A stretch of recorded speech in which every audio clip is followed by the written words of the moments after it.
From his studios in New York, it's time for Wake Up Call with Dan Tortora, where sports meets life.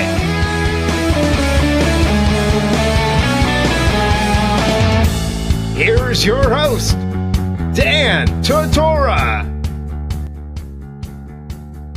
Welcome here to Wake Up Call with Dan Tortora on wakeupcalldt.com, your one-stop sports shop, and on mixlr.com/wakeupcalldt. Happy to be here with you this morning and every Monday through Friday from 9 a.m. to 11 a.m. Eastern Time. Obviously, this week we had a holiday on January 1st, which was New Year's Day, so you didn't hear from us then. But typically, Monday through Friday is when you are going to hear the show, 9 a.m. to 11 a.m. Eastern Time. So, a good morning to you and a good morning to all. We're happy to be here on the broadcast, wall-to-wall for today, January 2nd. It will be all college football talk with a little bit of the NFL as well, but we're staying on the football field and making that happen for this morning. So in the morning menu, proudly presented by the Market Diner on 2100 Park Street in Syracuse, New York, in the regional market across from Destiny USA. It is my honor and my pleasure to start off the show with a man who is no stranger to Wake Up Call with Dan Tortora, and that is Bob Casullo, longtime collegiate football and NFL assistant coach, here to speak with me on what he's taken away from college football so far, and an NFL season that's going to get really interesting in the postseason with a lot of new faces. Bob, how you doing today? I'm doing great. I'm putting a lot of Visine in my eyeballs from this past weekend. Yeah, and you know, this is you know, to start with college football, you know, we'll go there and we'll make our way to the pros. College football-wise, now I chose Central Florida because I have covered this team. I've covered Scott Frost since day zero that he got in to Central Florida and covered the game most recently that they had for the American Athletic Championship. I was down in Orlando for when they faced Memphis in double overtime to get the victory, and I chose them to win this game. I chose them to pull it out over Auburn. I think the American Athletic deserves more respect than they get, and I think there's some good talent, some good coaches. If there wasn't good coaches in the conference, they wouldn't be poaching them to the Power 5 every single season. So, you know, I'm happy that they got the victory. I don't know how many people chose them. Maybe I should have bet on something, but you know, what did you take away from Central Florida over Auburn? Because they did what they needed to do in the times they needed to do it, and they have some NFL talent on that team. Well, strictly for recreational purposes, I had UCF. I liked them. I liked them a lot. In fact, I've got them ranked number 5 in my top 10. I've got Wisconsin 4 and UCF 5. I think UCF is better than Clemson, better than Ohio State, and those teams. I think the only one better than them is Alabama, Georgia, and Oklahoma, and I'm not so sure they couldn't give any one of those teams a good battle and possibly win the game. I think that, you know, they're a good team. They're a good team, and they went out and hired an offensive coach, you know, Josh Heupel, to come in and take over. But this guy, Scott Frost, let me tell you something. If Nebraska gives him a free rein out there, you know, the rest of the Big Ten is in deep, deep trouble. I'll tell you that. Yeah, I mean, and the thing that's really hard, and I said it after the game, I said, you know, watching Scott Frost win this game with, you know, Central Florida is almost like having your girlfriend break up with you, but you had that, you know, non-negotiable, non-refundable ticket to go to Walt Disney World. So she breaks up with you, but you go to Disney, you have one great trip, but you know when you get home it's over. I mean, that's how it felt in this game. It was very strange. Typically a coach doesn't come back, but I mean, just to speak to that and what you take away from that, being a long-time coach yourself, just to have that moment and to be able to celebrate with Scott, knowing that he's already dating another girl and he's moved on. Right. You know, and I really think that if it wasn't, there's two issues to address here. If it wasn't his alma mater, I don't know if he'd have been that receptive to leaving at this point in time. You know, eventually he's going to want to get it to a Power 5 school, but this being his alma mater, you know, and then working Nebraska, allowing him to work back to UCF, which was a good thing. But my next point is, I don't see. I mean, a team like Central Florida right now, the university, it's like the second, third, or fourth largest university in the country. Okay, why wouldn't the SEC or the ACC or take this team? Because they're big time. They're big time. Unfortunately, they don't right now. They didn't make the push to secure a guy like Scott Frost. I'm assuming he's making about $5 million at Nebraska. So the question begs to be asked: why didn't UCF offer $5 million? I don't think it's because they don't have the ability to offer him $5 million. I think it's them saying why, because we're never going to have a chance to be in the Final Four as long as we're outside the Power 5 conferences, and that, in a nutshell, is the slap in the face.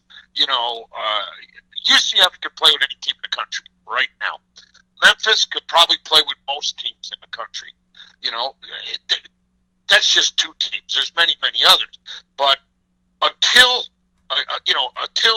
they get recognized and pulled into like if UCF right now was in the SEC or was in the ACC and Nebraska was going after Scott Frost, UCF would say, hey, we got the money. We can raise the funds. We're going to match the $5 million because they know that they're going to have a chance to go to the Final Four. Where they're at, they got no chance. So, as much as they hate losing Scott Frost, they pat him on the back, say thanks for the memories and good luck. And I think that's the problem right now. Speaking here with Bob Casullo, longtime NFL and college football assistant coach here on Wake Up Call with Dan Tortora this morning. Bob, that's something that I've discussed. Something that you just brought up is something that has been a topic of discussion for me for weeks here on the show. Is the fact of the American Athletic Conference. They have good talent. They've had some good. I mean, you look at Mackenzie Milton, quarterback of Central Florida. You look at Quentin Flowers and what he's done for South Florida. There's been really, really strong, talented guys. On the offensive Shaquem Griffin, guy has one hand, yet he can intercept the ball and sack a quarterback better than most.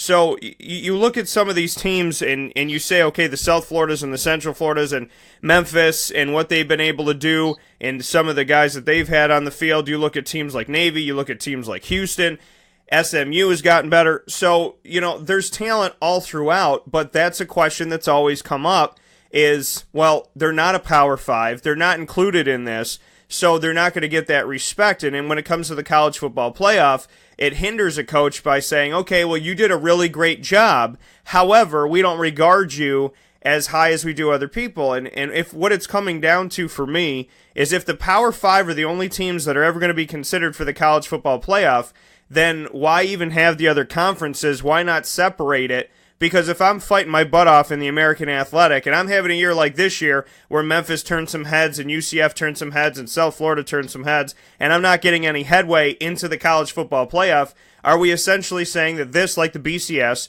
is another broken system that's only going to be for the precious few? I mean, is that what we're looking at? Absolutely. I mean, let me get it one step further for you. This is, and you know me, I've been on your show several times. This is a joke. It's a joke. First of all, you got Power 5 conferences to go to a Final Four. So every year, one of the conferences is going to be negated outside. Okay. This year, they took two teams from the SEC. Okay. There were two conferences, the Pac-10 and the Big Ten, eliminated from the quote Power 5s, were eliminated from the Final Four. Okay? So it's a joke. It's a joke. The whole thing is predicated on television. They got what they wanted. The SEC to most, Fox Sports, ESPN, yada, yada, yada. Those, all they talk about is the SEC.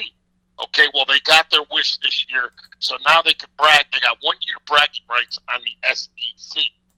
But is that – I was talking with some guys the other night, okay? Go back, even before, go back 20 years. How many teams have really been champions? How many teams have really been national champions? And you've lost two teams that were perennial national champions, Nebraska and Miami, that probably are a ways from coming back. And in today's day and age, it's going to be tough for them to crack the Final Four. much less the Final Two, because of the pressure on. Here you got Alabama, Georgia, Auburn. Okay, every year one of those teams is going to be in the Final Four. Okay, in the ACC you got Clemson, Florida State. Every year one of those teams is going to be. Florida State's going to come back. Jimbo Fisher had to go. That's a story for another day. But the ACC, the SEC are always going to be represented. Usually, this is an unusual year. Usually, the Big Ten is always going to be represented. Ohio State, Michigan State. They're always. Wisconsin is the best kept secret in the country. They should be in there. Okay, but anyways, so there's three conferences. The problem conferences are the Pac-10. Okay, and whatever the hell Oklahoma's league is called now. Because nobody really, unless Texas goes in the same category as Nebraska and Miami, the teams that for somehow penalties, however the situation was, have dropped off the radar. Okay, and what happens now is they're battling their tails off to get back in, and it's going to be a while because these other the other team is Notre Dame. I mean, all Notre Dame's got to do is go 11-1. They'll be in every year, but they're not that good. So you got teams like Notre Dame, Nebraska, Texas, okay, Miami, that were powerhouses, are powerhouses, but they're not the powerhouses. As long as the Alabamas and the Clemsons, Georgia got back into that group, which was good, okay? Oklahoma, it's the same teams every year. Every year it's the same teams. You could go back, I don't know how many years for national championship, and like I said, no longer can you take Nebraska, Miami, okay, and Texas, but the rest of the teams are the same. It never changes. So what you have is, what you should have is a top 20 teams, top 25 teams, and then the rest of the country, the rest of the universities. Now it's fun. Now, because now everybody has a chance. You get the TCUs of the world. You get the UCFs of the world. Every year, Washington has upgraded their program. I mean, every year somebody gets better and better of the rest, the other 100 teams. If there's 126 college football Division I teams, the top 25 or 26, take them out. And the rest of the 100, put them in a jar, shake it up, and every year somebody different's going to come out. That makes it fun. What we got now, like if you're a betting man, just put your money on Alabama every week, including this coming week. You know what I mean? It's not fun. It really isn't. And then when you watch the NFL playoffs and you see those games on Sunday, oh my God, Cincinnati right down to the end, Baltimore, the Buffalo Bills. It's to me, pro football is much more exciting because, like they used to say, any week anybody has a chance to win. And this past weekend just proved it. College football, I mean, every once in a year somebody sneaks in, but they don't, like UCF, they don't get the chance to play for the title. Boise State used to be that team, if you remember. And then they beat Oklahoma one year. I think they beat, they beat somebody another year. They were pretty darn good.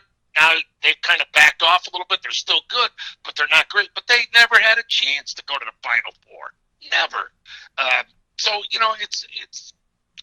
I'm just not. I enjoy watching the college football, but it's the same teams. It's the same thing every year. Just change the last digit on the calendar. We're now into 2018. It was 2017. Then it was 2016. It was Clemson, Alabama.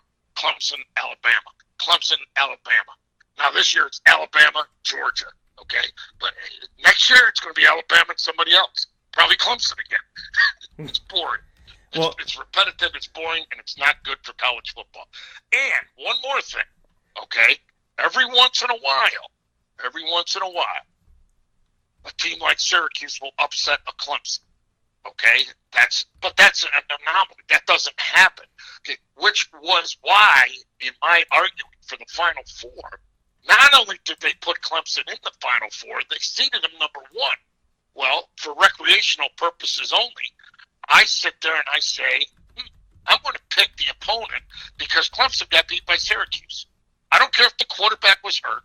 I don't care what the situation was. Clemson got beat by Syracuse, okay? They don't deserve to be number one, and they don't deserve to be in the Final Four. That was just me. So I lean towards Alabama. So I don't know if I'm making any sense, but I'm tired of the same old, same old. If it's going to be the same teams, then get those teams out, have their own little fun, and let's let the other 100 teams, where maybe a TCU playing UCF. How about a Wisconsin playing a UCF? Wouldn't that be a great game? It means nothing. They could play 100 times. It means nothing. It's too bad. Well, and that's the thing that, and Bob brings it up here on Wake Up Call with Dan Tortora. That's something that's been on my mind for a long time is, okay, and somebody just brought it up. One of the coaches that I respect just brought it up this morning. He said, it's the same thing that I said to my wife last night. I said, look at UCF defeating Auburn. And they always, the conversation of if A equals B and B equals C, does A equal C? Well, Auburn beat Alabama, and Auburn beat Georgia, and UCF beat Auburn, so UCF beat the team that's the only team in the country to beat the two teams that are playing in the national championship, yet UCF's not that good of a team, according to the committee. What do they got to show for it? Right. What reward do they get? Nothing. Nothing.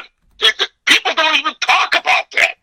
They might mention it in passing, but they don't talk about it, It's weird. And that's the thing of, and you and I have discussed this before, of expanding and saying, okay, you know what? If there's 5 Power 5, then we need 8 spots, we need 10 spots, we need 12 spots. Because if there's going to be this Power 5 that's always going to make it, if you're guaranteeing that's, 2 out of the 5, at least 3 out of the 5 conferences, 4 out of the 5, whatever it may be. But if the SEC is going to do what the SEC does, and it's going to be Alabama, and then a good chance at another SEC team, Clemson or Florida State. And I don't disagree with you about these. In the Big Ten, I don't disagree with you that Ohio State, Wisconsin, Penn State, somebody will find their way back into that. And, the Big 12 is and, and the Pac-12 has their moments, but, when they play against, it seems like when they play against the big boys, they get a little bit shaken. So when you look at what this college football playoff is right now, it's essentially an SEC versus ACC type of game, and you already have ACC, SEC bowl games. So expand it, let it be 8, let it be 12, because then what that does, it says, okay, you know what, if there's 8 schools, then there's one representative from each of the conference, or if a conference is down, then you say, okay, there's 2 from this one, but that gives the Power 5 all a shot, and then it leaves open 3 more spots. Now, knowing this committee, just like the BCS committee, those 3 more spots, they'd be salivating to say, now we can get Auburn and Alabama and Georgia in. But what I would hope to see is that, like you said, outside of those teams that you expect to be there and you shake it up and see what happens, I'd love for a UCF to creep in there. I'd love for a Memphis to creep in there. I'd love for, one of those, South Florida, somebody to creep in there to show, because every single time, and the American Athletic just put it up this morning, every single time that they're told they can't play, they shouldn't play, they're not good, they're not worthy, they need to go home, this is a joke. Well, they played in 3 New Year's Six Bowls, and they've won every single one of them as of late. They are 3-0 in the New Year's Six Bowls, yet they had no business being there a few years ago when they had Blake Bortles, and they had no business being there playing Auburn, according to some of the talking heads out there that do not include myself. So what is the deal? Like you said, what does UCF have to show for it? They have an argument that they should be a share of the national. They're the only team in the country that's undefeated of 130 Division 1A FBS schools. They're the only team that could sit here and say that they defeated the team that's going on to play. They defeated Auburn, who when it comes to Georgia and it comes to Alabama, they took them both down this season, and they just took down Auburn. They just smacked the SEC. This little old rinky-dink American Athletic that people treat them to be just took out a team that they weren't supposed to, and it didn't take double overtime, and it didn't take a freak play, and it didn't take an official saying that's not a touchdown once they reviewed it. This was a game where they won in regulation because they did what they needed to do. So, I don't know why it's going to be a moment in history, and then like you said, you wake up this morning and everybody's Georgia, Alabama, but who's talking about the fact that UCF did everything they were supposed to do on paper, and the committee said, "Congratulations, you did a great job, little guy. Now go get your big brother a water because he's got to play a game in a few days." Right. You're right. You're right. And I mean, you could beat this to death, and it's not going to change. Nothing's going to change. But, anyways, there was some good football on. There was some good games. And when you look at some of these games that were going on, and I hope that things do change. I really do. I gotta be an optimist and push for it. As long as TV is dictating it, you got no chance. I gotta hope. I gotta hope, Bob. I gotta do. Hope, but I mean, you're out there tooting the horn for UCF, which I agree with. How about Wisconsin? How about Ohio State beating Southern Cal? You ready for this? If you watch the game, they scored a field goal on offense. Ohio State, okay? They had a pick six, and they had 2 turnovers in the red zone. So they drove less than 20 yards for their 2 touchdowns, and the other one was scored by the defense. And if you listen to the announcers, they kicked the dog out of Southern Cal. No, they didn't. They would have lost 7-3 if it wasn't for the turnovers. I mean, look at the total stats for that football game. The key was the turnovers, the 3 turnovers. Okay, don't go extolling the first. Put Ohio State on the field against Southern. Now they did beat. Okay, they beat Wisconsin. That's because Wisconsin. But if you looked at that game, they beat them in the first half. Wisconsin beat them in the second half. Unfortunately, there was 6 points less. I mean, it's being, like you just said, it's being determined by people that do not play the game of football, and that's what's wrong.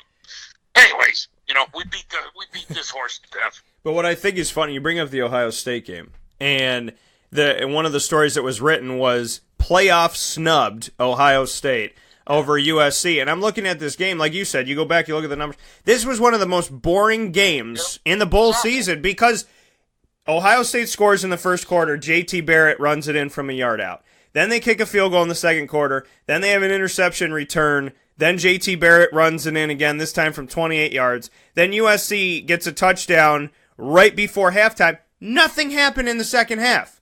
Nothing happened in the second half of play. For 30 minutes, nobody did a damn thing. The first half was played, and then it was 24-7. And if you flip back and flip back and flipped, every time you came back to the game, it was the same damn game. And this U.S. again, but like I said, the Pac-12, this game was awful. It was atrocious, and they're going to sit here and say, well, this was Ohio State telling you that they should have been in. If Ohio State was in playing the way they played in this game, they would have gotten blown out.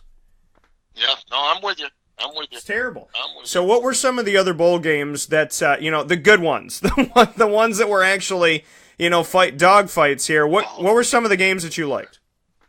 I loved Iowa State and Memphis because those, to me, are 2 of the teams that represent the majority of Division I football. Iowa State and Memphis, it could be Syracuse versus Illinois someday. It could be Pittsburgh versus Georgia Tech someday. It could be any one of 100 teams. Those are 2 teams that are seeing their programs on the rise, and the game went right down to the end of the game. That's one. Another good game was Wisconsin over Miami. How many people picked Wisconsin that you know? Playing Miami at Miami's home, and Wisconsin beat them. Now, how about these sorry teams? Okay? How about Michigan? How about Southern Cal, which you already mentioned? Okay? How sorry are... How about Notre Dame? I mean, if they're not playing LSU that has no offense, I mean, those were sorry performances. Absolutely sorry performances. Now, another good game. 2 other good teams. Iowa State, Memphis, North Carolina State, Northwestern. How about these teams? They had great years, and they're good football teams. Michigan State. They won 9-10 games. All of these teams. Mississippi State. Look at these teams. It's amazing. Oklahoma State, TCU. All these teams. Great games. Great teams, and what they got to show for it. But if you take the rest of the 100 teams and you do these matchups, they're all great games. You know what I mean? So it's frustrating because you're never going to hear about those teams. those coaches now got to go out and finish recruiting. They got to go out and push their program and hope that they can do next year and win 9 or 10 games again next year, so they get to play another 9 or 10 game team that doesn't mean absolutely nothing in the media. You know, in the old days, you used to wake up on Tuesday mornings dying to get the paper to see if your team was in the top 25. I remember when we were working with Coach Mack, all Mack wanted to do was see Syracuse in the top 25, because now people are seeing that. Well, the paper has been replaced by the talking heads, okay? And the top 25 is now the top 4. So that limits the field tremendously. And so, you know, those are the games I like. Those are teams I really like. I like these also rants, as they call them, because I think it's impressive, you know, what they do. And, you take a team like Northwestern, that coach is one of the best. He reminds me of how Frank Beamer was at Virginia Tech. Nobody.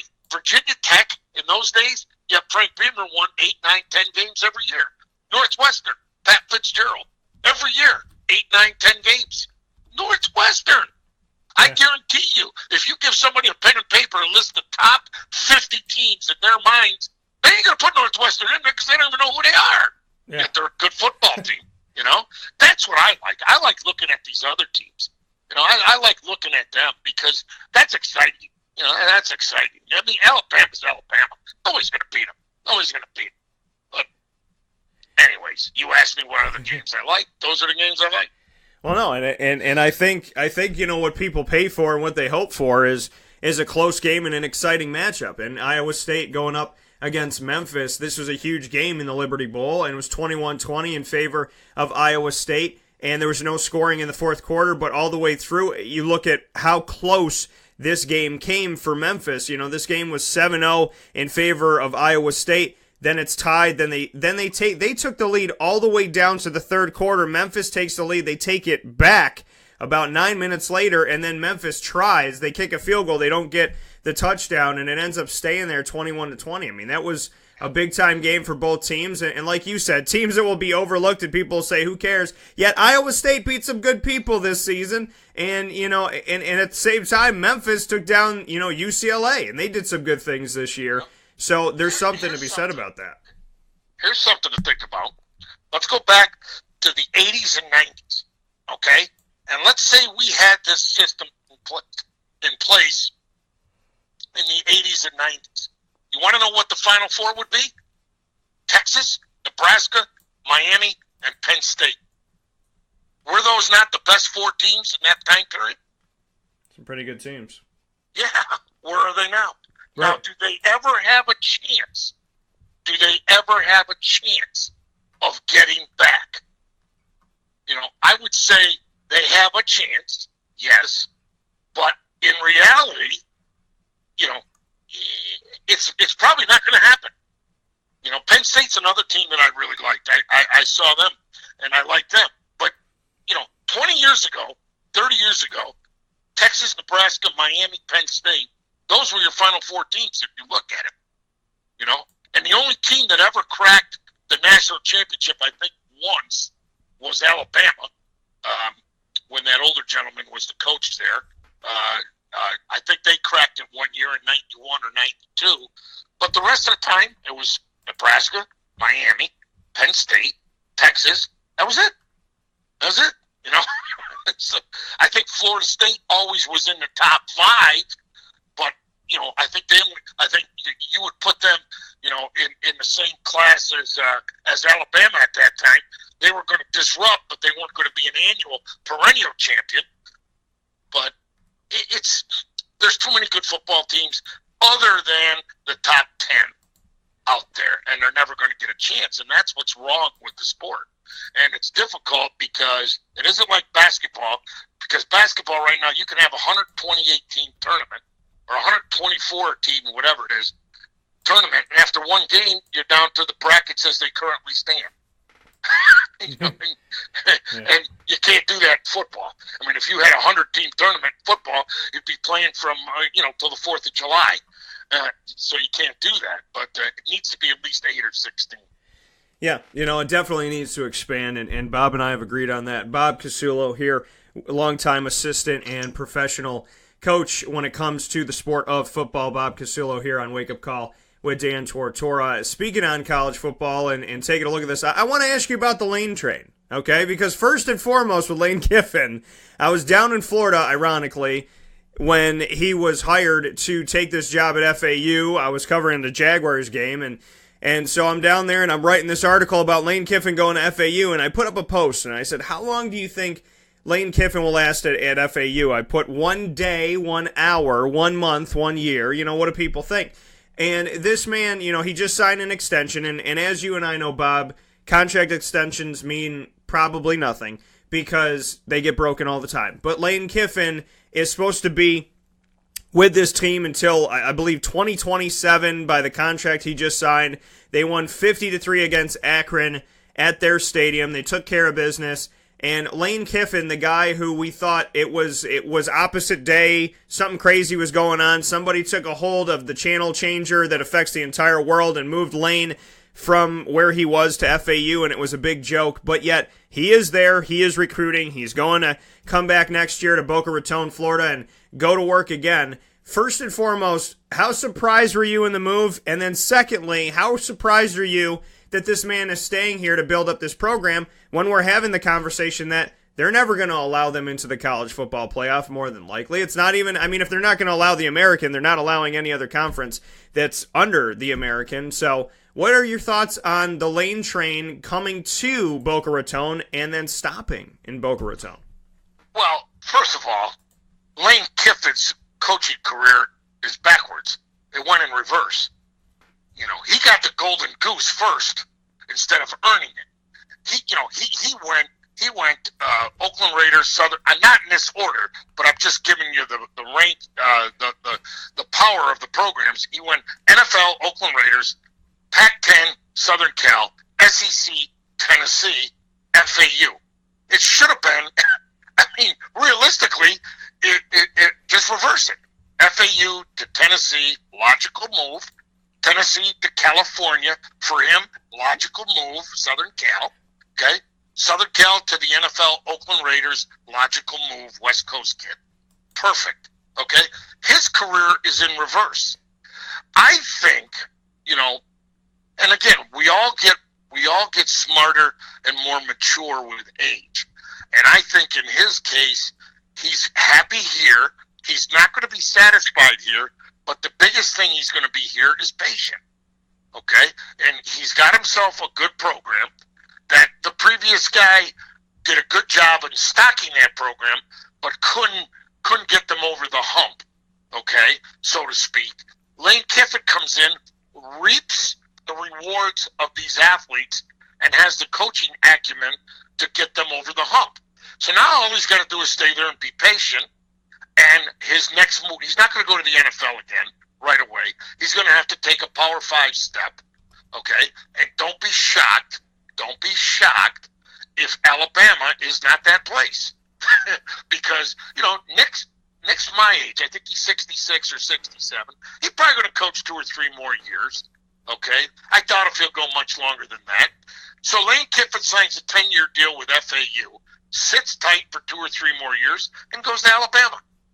Makes sense, That's just my guess. I'm just throwing that out there. But he doesn't have to. He's not making mega millions. I don't think he's probably wise in his ways that doesn't need mega millions.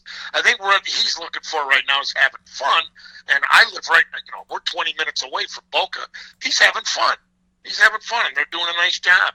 So I just think sooner or later, I think the longer he stays at FAU, in my mind, he's waiting for Alabama. That's just my opinion. Yeah, and that's the opinion of many, is that they're, waiting for, Lane Kiffin is essentially looking at Alabama saying, okay, Nick, when you hang him up, I'll just, I'll be recruiting down here, doing my thing, just building up Florida, and when you're ready to leave, just hand me the baton and I'll come back and do what I need to do, but it's a very strange scenario that here we have Lane Kiffin, and I thought it was an April Fool's joke, yet here he is at FAU taking care of business, and he's about going fast. He's about pushing this offense and pushing the tempo, and you got to give credit where credit is due. The team went 11-3 this season, 7-1 at home, And they Here's the irony, Dan. You what? Here's the irony. And I apologize for interrupting you, but here's the irony. Tennessee was open this year. Yeah. Okay? Yeah. Don't you think, let's assume he has not already coached at Tennessee. Would they not be sending a plane and an armored car full of money down to FAU to get him to come to Tennessee? Yeah. You see what I'm saying about his sequence of jobs is backwards. Because if he was at FAU right now and Tennessee comes open, he'd have to take that job because they'd be throwing money at his feet all the way up to his nose. You see what I'm saying? So his sequence is backwards. You know, it's quite ironic. It's because there was an article down here. Gee, do you think Tennessee would ever hire him back? No way. But if he wasn't at Tennessee as a young, immature coach, kicking off everybody and their brother, okay, and he was FAU's successful Lane Kiffin coach where the players love him, he's having a good time, he's a good, jolly old guy, Tennessee's going to be all over him. So it's quite ironic, you know. And that's the funny thing. And I said that his team would defeat Akron 70-7. They did 50-3. So they did. I mean, they did pretty much my wavelength. But when you look at what you were going off of, like you said with Tennessee, he was so bitter and so just verbally. It wasn't. Nobody had to put a meme up about him in Tennessee because he put them up himself. He put up a picture of Kim Jong-un wearing a Tennessee sweatshirt or a Tennessee, whatever it was, a Tennessee jacket for the team, looking like the head coach, and he put, even Kim Jong-un turned down the deal that they sent him from Tennessee. And, I mean, this is a guy that has been trolling and mocking and making fun of the Tennessee situation. I said that out of every job in America, of the 130 jobs that are there in the FBS, I would not coach, I would coach Akron before Tennessee.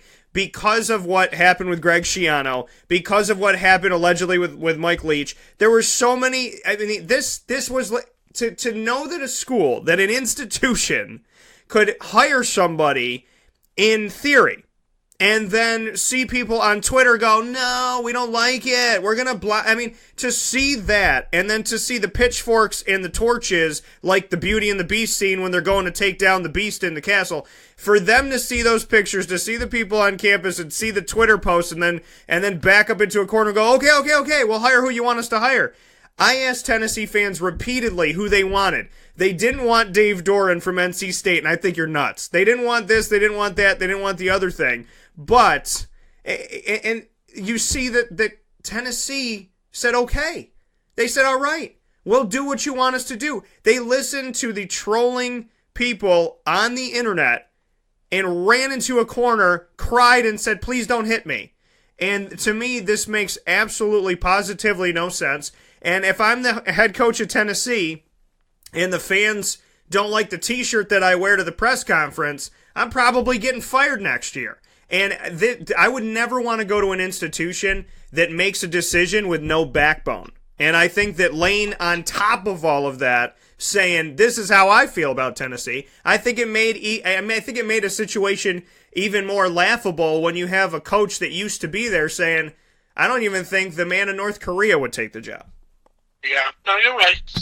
I'm with you on that.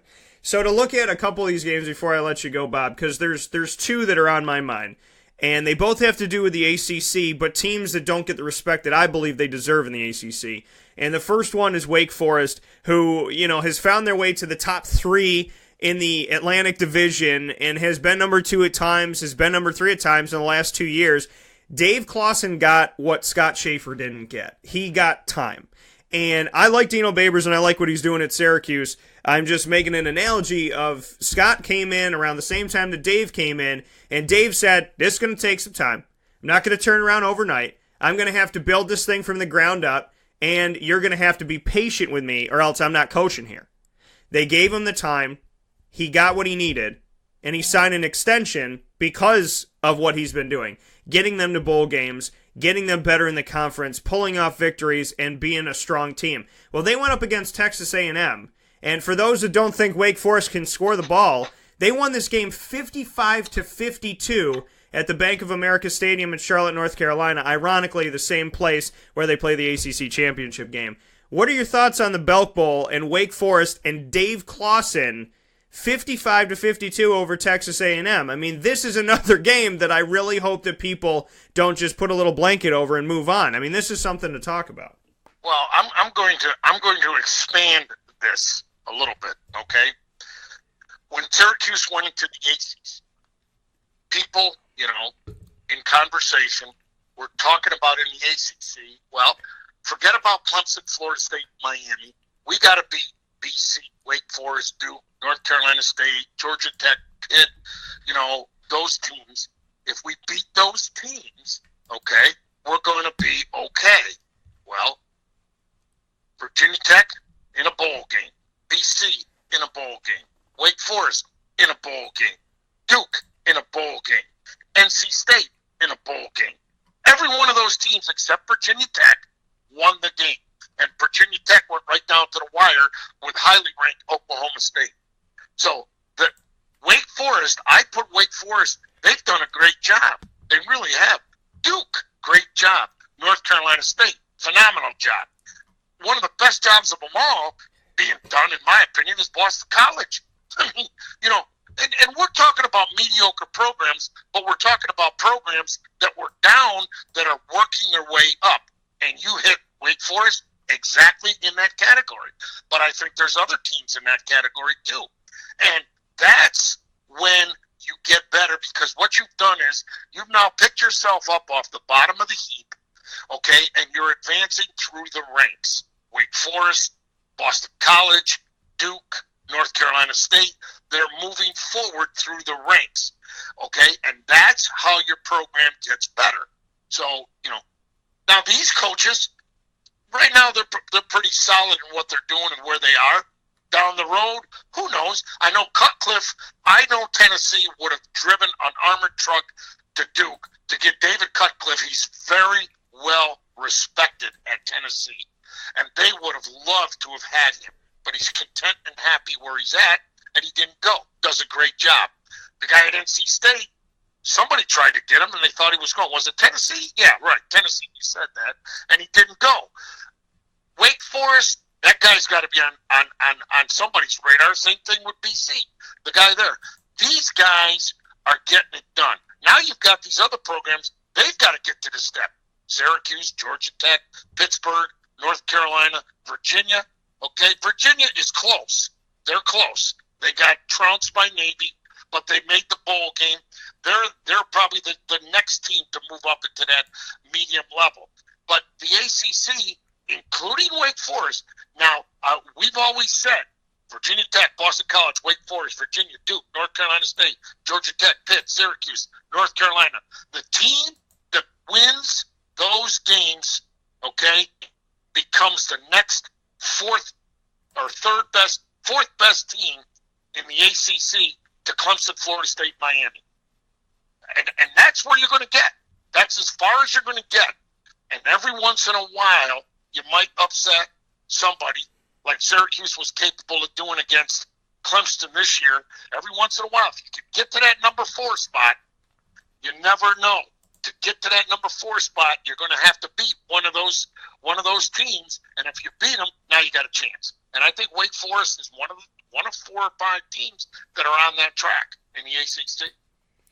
And the other team that I think is on track to make moves, and it was literally right there for the last 2 years. And you look at the Atlantic Division, Wake Forest finished 3rd in the Atlantic. NC State finished 2nd, 6-2. If they had defeated Clemson, they'd both be 7-1. They would have leapfrogged Clemson because of the head-to-head win, and they would have played in the ACC championship game, thus securing that Clemson would not only not make the ACC championship game, but most likely would not be in the college football playoff, or should not be in the college football playoff. NC State last season lost to Clemson in overtime because they missed a field goal. Right. NC State this season lost to Clemson because their receiver dropped the ball on the goal line. So tell me how NC State is not that good, and tell me why Tennessee fans didn't want Dave Doran to even consider coming to Tennessee and coaching the Volunteers, when in Dave Doran's time, again, about the same amount of time, last 5 years that he has had with NC State, tell me that this coach hasn't almost completely, changed the climate of the ACC Atlantic Division when he has gone up against Clemson at home and away, and it has taken one play at the end of the game that doesn't go in his favor. So then he goes to the Hyundai Bowl and wins 52-31 over Arizona State to make yet another statement. I don't know what else he needs to do. Well, sometimes the best jobs are the ones you don't get. I mean, that's in the coaching profession, that's a very common saying. Some of the best jobs are the ones you don't get. Yeah. and in Dave Doran's case, I firmly believe, hey, thank God I didn't get Tennessee. I got a good deal going here. You know, he's like Lane Kiffin. He's got a great deal going where he's at. Now, obviously, NC State is a little more prestigious than FAU, but it's the same principle. Let's just stay here, build this program, and every year let's see who comes knocking at my door. And if nobody knocks, I don't have to worry about it. So, you know, he's lucky he didn't take that job. Yeah, well, you know, I look at the fact that, and even when the job when it was being rumored, whether or not there was any truth to it or whatever it may be, to hear and see, I mean, when you went online and you read what some NC State fans were saying, good riddance, we don't need you, you're a terrible coach, you don't do anything for us, and I was like, yeah, I mean, you're going to bite the hand that feeds you. You're looking at a coach who made you number 2 in the Atlantic Division. I don't get that. Why do you read that stuff? Well, I'm saying as a broadcaster, when if I put up a poll and I say, okay, what do you think about this? And then you see the responses, I was baffled. 91% of Tennessee fans that voted, and a lot of them didn't want Dave Doran. And then I'm looking at the NC State so-called fans saying that this guy hasn't done anything for us. Let's get rid of him. Who cares? And I was like, I wonder how many NC State fans can name the head coach before Dave Doran. Because, I mean, Dave, to me, it's not even what he does on the field and how it's who he recruits. Nyheim Hines. I mean, you look at the guy, Jalen Samuels, my God. How about this? You know, Dave Huxtable's his defensive coordinator, and Dave and I worked together at Georgia Tech, and they just hired Ted Roof. Ted Roof was the defensive coordinator at Georgia Tech for, and I won't say what I think of Paul Johnson, but it's not very kind. And he gets rid of Ted Roof. Dave Doran hires him because Ted Roof and Dave Huxtable, we all worked together at Georgia Tech in the good old days. So Doran's smart enough to say, whoa, Ted Roof's available? I got a good defensive coordinator, but I'm bringing in a good defensive coach who's a co-defensive coordinator, and we're going to be twice as good on defense. So, you know, not only does he do it with players, he does it with coaches. Right, and the thing is, he knows what he needs to do to get better, and slowly but surely, he has been doing that. And in the last 2 years, like I said, I mean, you look at just NC State alone, when we've had this conversation to come full circle, just NC State alone, to be as close as they were to Clemson. If they beat Clemson last year or this year, if they beat Clemson last year, Clemson's not a national champion because they're probably not playing in the college football playoff. If they beat them this year, that opens up another spot, and now we're arguing even more for UCF and Wisconsin, and people want to argue for Penn State and this, that, and the other. This team is so close to getting what they want to get. And the thing is, you beat Clemson. Now in the Carolinas, when you're out there recruiting, people were saying, okay, NC State's stealing a couple student athletes from North Carolina. Screw that. Now they're trying to steal some of them from South Carolina, Clemson. They're trying to take them away from there. They're saying, listen, you can play for us this year when we beat Clemson, or you can play for Clemson and be on the other side of this thing. We've been knocking at this door. We're about to kick this thing down in a big way. Wouldn't you like to be a part of our history? Because you can say you beat Clemson, and very few teams have. I mean, Dave Doran to me right now, with his coaching, with his player, he has so much ammo that I think, in my opinion, he is one of the coaches out there that building this program, sticking around, being a part of the process. If not for Dave Doran, I could say Dave Clawson and some of these other guys, but I give Dave Doran the slight edge and say that he should be a coach coveted by anybody at this point, because who the hell even knew that NC State was a Division I FBS team before Dave Doran started doing what he was doing? Who literally sat down and said, I think NC State's a 9 to 10 win team? Who said that? Nobody. And he is the guy that has turned the tide there. And I think that, kind of to wrap things up, do you have any coach in America besides Dave Doran or the Dave Clawsons of the world or even Mike Norvell at Memphis and whatnot? Do you have any ones that stick out to you that you think, these guys are the coaches of the year? These are the ones that are turning things around. Does anybody else beside those names kind of stick out to you? Oh, absolutely. Pat Fitzgerald at Northwestern. I already mentioned. Yeah. And on the opposite side of the spectrum, okay, how much publicity does he get versus the guy at Louisville, Petrino? Petrino gets all these accolades. He's not the guy that Pat Fitzgerald is at Northwestern. Okay? I think Northwestern, there's a situation where you got a great coach. I think Boston College has an up-and-coming, recognizable coach. How about the coach at Navy? How about the coach at Army? How about those guys? You know what I'm saying? How about David Cutcliffe at Duke? I already mentioned him. I mean, here's teams like UCLA that are out there, okay? They're trying to find a coach. Okay, so they dust off Chip Kelly. Chip Kelly, I think, is going to be a great, he has been and will continue to be a great college coach. He's like Nick Saban. He's like Urban Meyer. They're college coaches. Lou Holtz, college coaches. So I think UCLA, they hit a home run on this one with Chip Kelly, in my opinion. Okay? Now, but you've got these other programs, and, these guys, there's some, Dan Mullen, he goes to Florida, Mississippi State. He has done the sequence of coaching progression the way it's supposed to be done. And now he's at a place, Florida, that has all the revenue, all the facilities to make a run for the Final Four. They can do that. That's a good move. Let me see quickly. I'm just looking at my sheet here. You talk about guys that are hot to trot in the future. Let's see.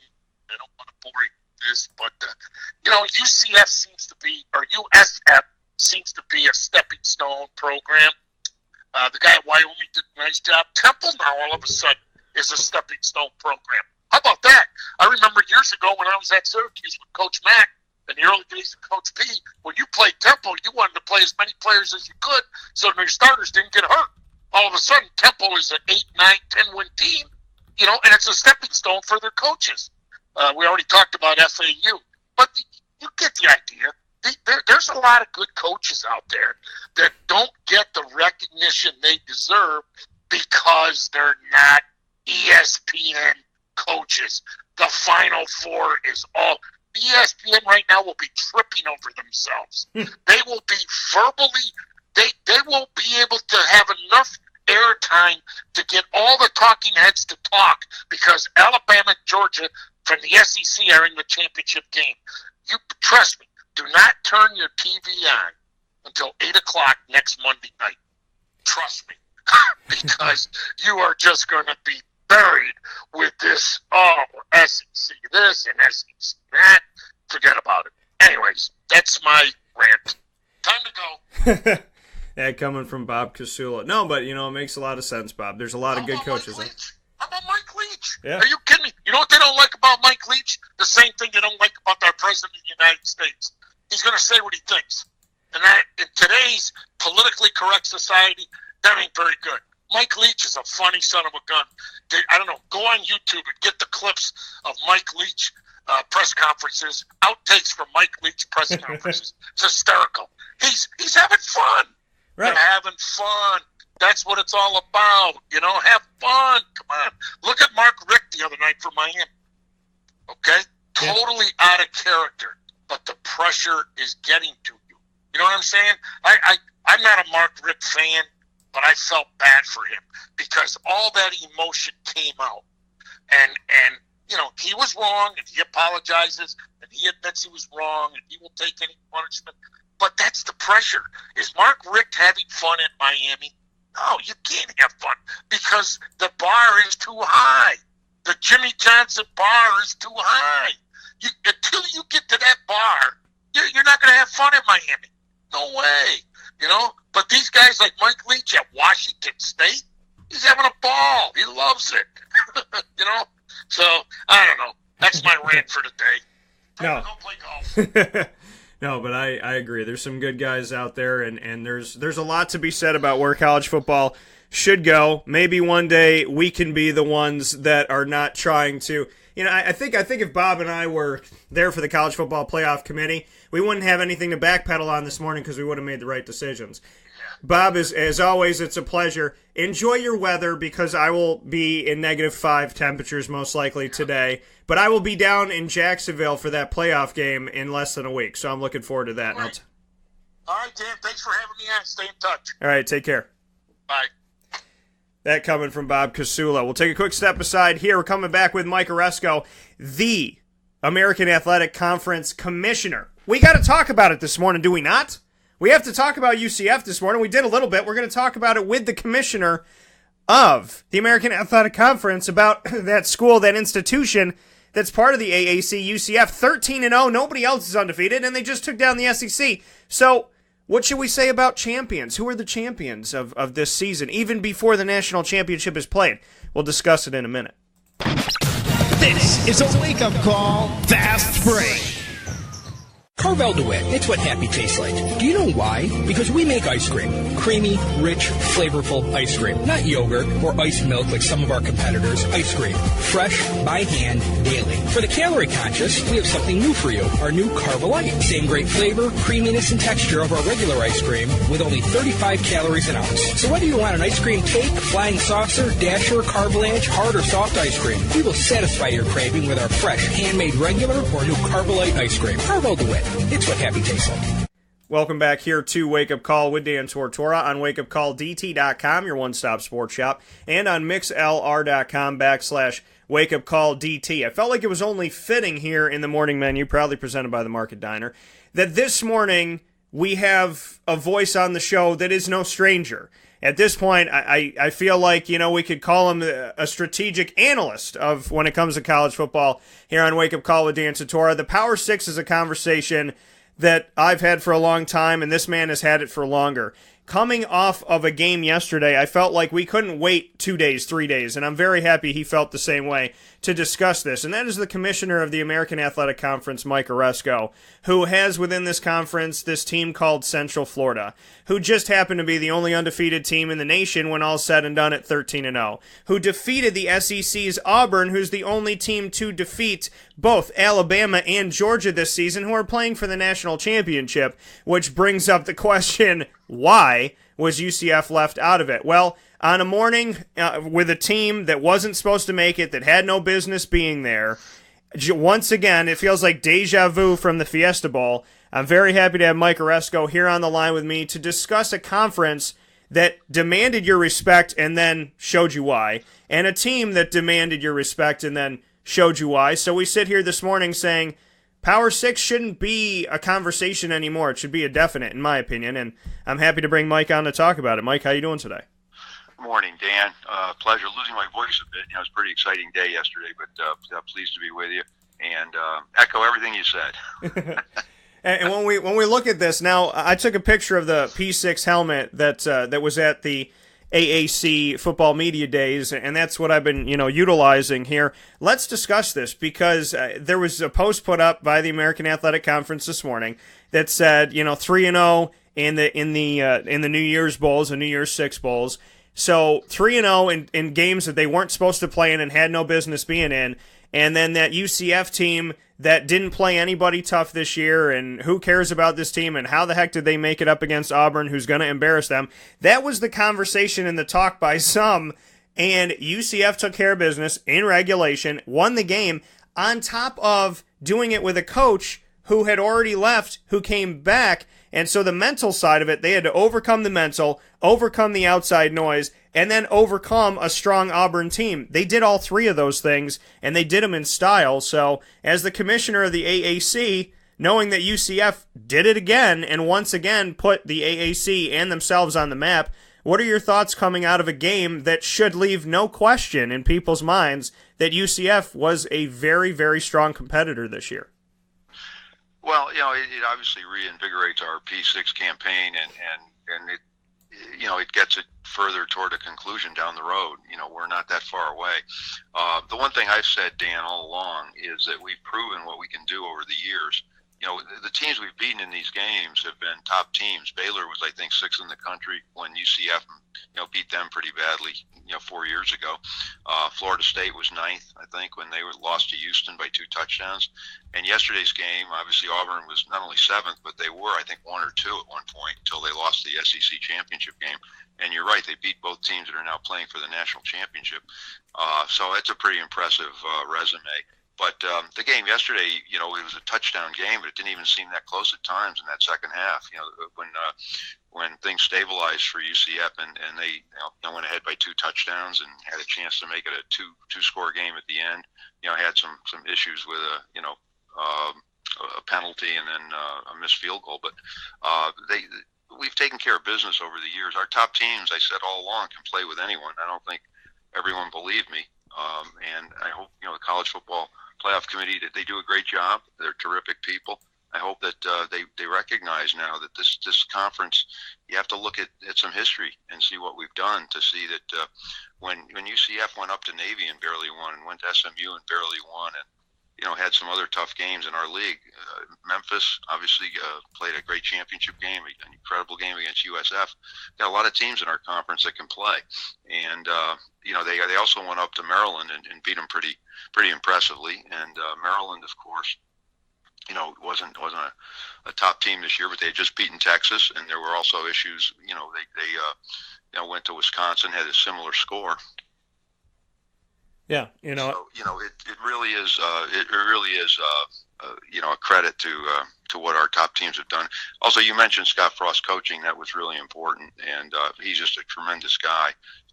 Not all coaches obviously do this. Urban Meyer did it years ago with Utah, but this was a different cycle too. You have early recruiting now. You didn't have it then, and this was a lot tougher for Scott. And plus, he and his wife just had a baby, and he's stretched a lot of different ways. And to do what he did and to come back was great. And the players love him. He loves the players. He'll always remember this at UCF, and they'll always have this.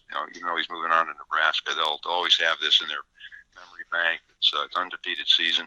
It's funny, in the old days, the way they used to crown national champions, they would probably be the national champion. There's a process now, and we're not going to quarrel with it. I mean, it's in place. But the point is, they would have been national champions. You remember BYU years ago when they went undefeated, and I think some of the same things were said about them, and they ended up beating a Michigan team that wasn't even anywhere near as ranked or as good as this Auburn team. So it's a credit to them, and they'll have some fun with being their own national champion, and I think I love that, and it's all been good. And when we see that, when we see what UCF has been able to do, and Scott Frost coming back, after the game he had put out a quotation. He said, quote, "It wasn't right. I was watching the selection show every week.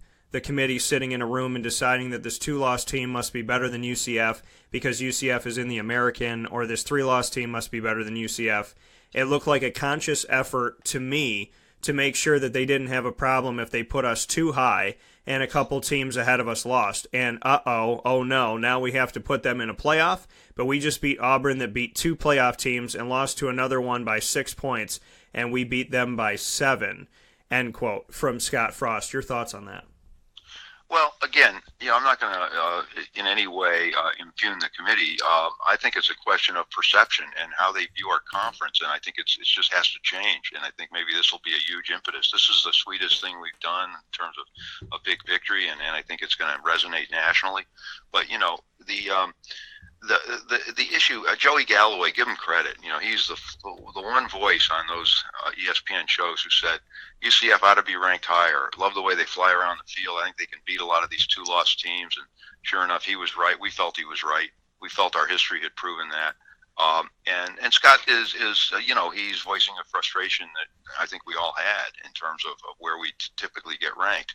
And the system would, I think, have more credibility, obviously, longer term, if we can compete for a national championship. Because I think people are scratching their heads now saying this UCF team should be able to compete for a national championship. It's undefeated. It plays in a great league, a league that still doesn't get the credit it deserves. It just doesn't.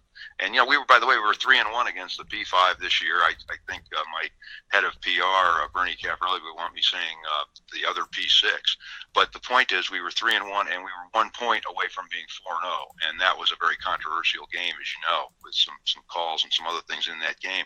The point is we were that close, and we had a good bowl season. We were 4-3, could easily have been 5-2, even easily 6-1. Lost the other game by 6 points. Only had one tough game at the very beginning where an entire coaching staff had left, and you know how tough that is. So great bowl season for us, and I think we just continue to establish credibility. But we're not going to wait forever. This is not something that we're just going to sit back and accept our lot as a G5 and each year keep having to prove ourselves. I think at some point, we really do want to be a P6, and there's no question about that. So to further this argument and to further this, I know you talk about, speak about it in the media and put it out there. And I mean, it's something that I've discussed for a long time now, and what I think of my feelings in covering this conference inside and out and knowing each of these institutions well.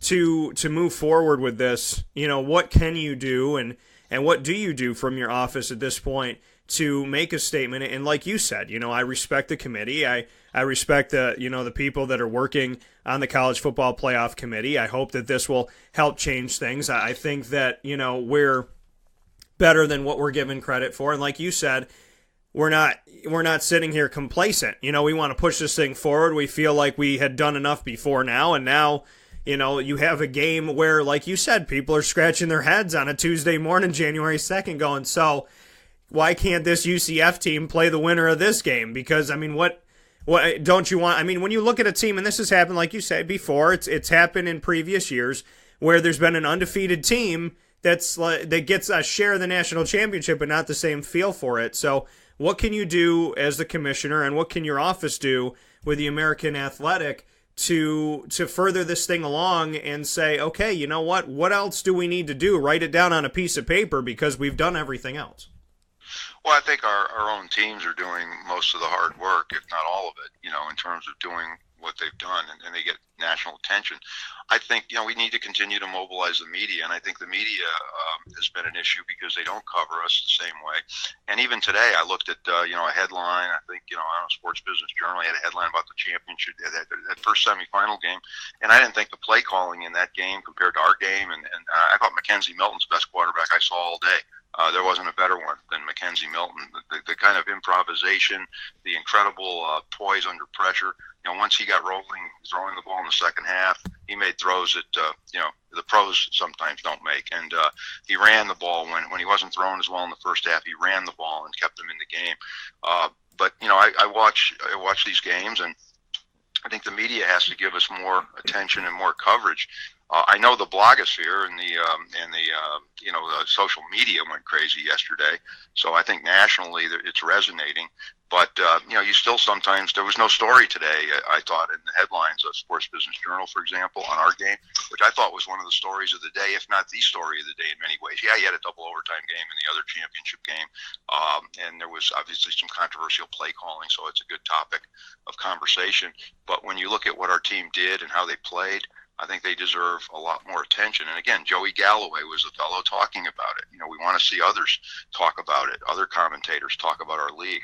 And maybe they will now. I don't know. I mean, I don't know what more you can do, but I do think we're going to press our case. We're going to continue to, obviously respectfully, talk about it, with the media. We're trying to galvanize public opinion, media opinion, to try to get the attention we deserve. And if we do, then obviously our goal, our short-term goal, is just to get a much better TV deal. I think we're probably poised the best we've ever been for that. And anybody who watched the last 3 games that UCF plays knows what kind of football we play and how exciting it is, and the kind of players we have and the sustainability of our programs. So it's just a question, Dan, of keeping at it, and then figuring out we have some other strategies we're thinking about, because obviously we want to be part of that autonomy group down the road. This whole G5 is probably the biggest thing that's holding us back. There's a notion that if you're G5, your teams can't be as good, their schedule can't be as good. You looked at the players. Remember, we were supposed to get killed in the trenches yesterday.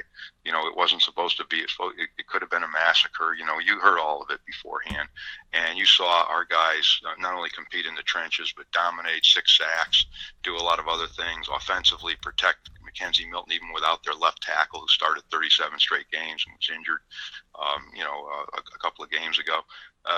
You can see what the kind of grit and determination our teams have, and I'm just extremely proud. That's all I can say. I'm just extremely proud of them, and we'll just have to keep hoisting that banner for them. And in conclusion, because I know you have a busy week ahead of you, speaking here with the commissioner of the American Athletic Conference, Mike Aresco. Mike, to look at this new year, to look at 2018, as a conference, what are your goals and your hopes as we have a fresh start and a fresh opening to this year? And what are your personal hopes for the year? Well, I think, it's another pivotal year for us. This one was. And I think this was pivotal, Dan, because we started our P6 campaign, and we didn't want it to fall flat, and we didn't want it to fail. And not only hasn't it failed, it's been reinvigorated every step of the way. So it's alive and well, and we're going to continue to press it forward. I think basketball, we have a real chance with teams like Wichita State and Cincinnati and Houston and SMU and others to make a statement in the NCAA tournament. That's, I think, really important as well. The UConn women have a chance to make another great statement. We've got terrific Olympic sports. We've got baseball that, we've got teams that will be vying for the College World Series. So we expect to have, another important year. Also, we have some young teams. This UCF team is extremely young. Yes, they're going to lose, their coach, but Josh Heupel, I think, will do a great job. Very similar system. And, they're going to lose, obviously, Shaquem Griffin, who's just the heart and soul of that defense. And he's a wonderful player and a wonderful young man. But, they've got almost everybody back on that team. They're recruiting extremely well. Same thing with USF, same thing with Memphis, which showed how you do a coaching transition. And I think UCF is going to follow suit. Give Danny White all the credit in the world for the coaches he's hired there and what he's done with that program, and John Hitt, what he's done with that university. But the point is, it should be another important year. Obviously, it's another important football season, but the biggest thing will be TV. We've got TV negotiation that we're going to talk to our partner ESPN sometime this year, but toward the end of the year we're almost in our negotiating period, and it's obviously going to be a critical time for us. So it's an important year ahead. Again, this year was pretty important to keep establishing ourselves, because you don't want to take a step backward. But now we're poised to really I hate to use the word cash in, but we're really trying to make sure that we take advantage of what we've done. Absolutely. And, I think, like you said, things are kind of lining up at the right time with this TV opportunity to say, look at what we've done, look at what we've brought, and it all kind of helps each other. You bring the product, which makes TV want to put you on, and then being on television and being in front of more of these eyes gives you an opportunity to hopefully demand more respect and have people talking about you a lot sooner than people being confused. And how did Auburn lose to UCF? Well, if they've been watching all season, they would know. So that coming from Mike Aresco. As always, Mike, I appreciate your time, and I look forward to have you on soon when things, when we have some time here in the next couple of weeks, we can expand a little bit on women's basketball, men's basketball as well. But as always, I appreciate it, and a very happy New Year to you, and I hope you had a good holiday season. Well, I hope you did too, Dan. Happy New Year to you, and again, thanks for having me on. And we'll look forward to the aftermath of this is great. We can't rest on our laurels, that's for sure. But we'll look forward to the basketball season now and the Olympic sports. Thanks again, Dan. Thank you, and take care.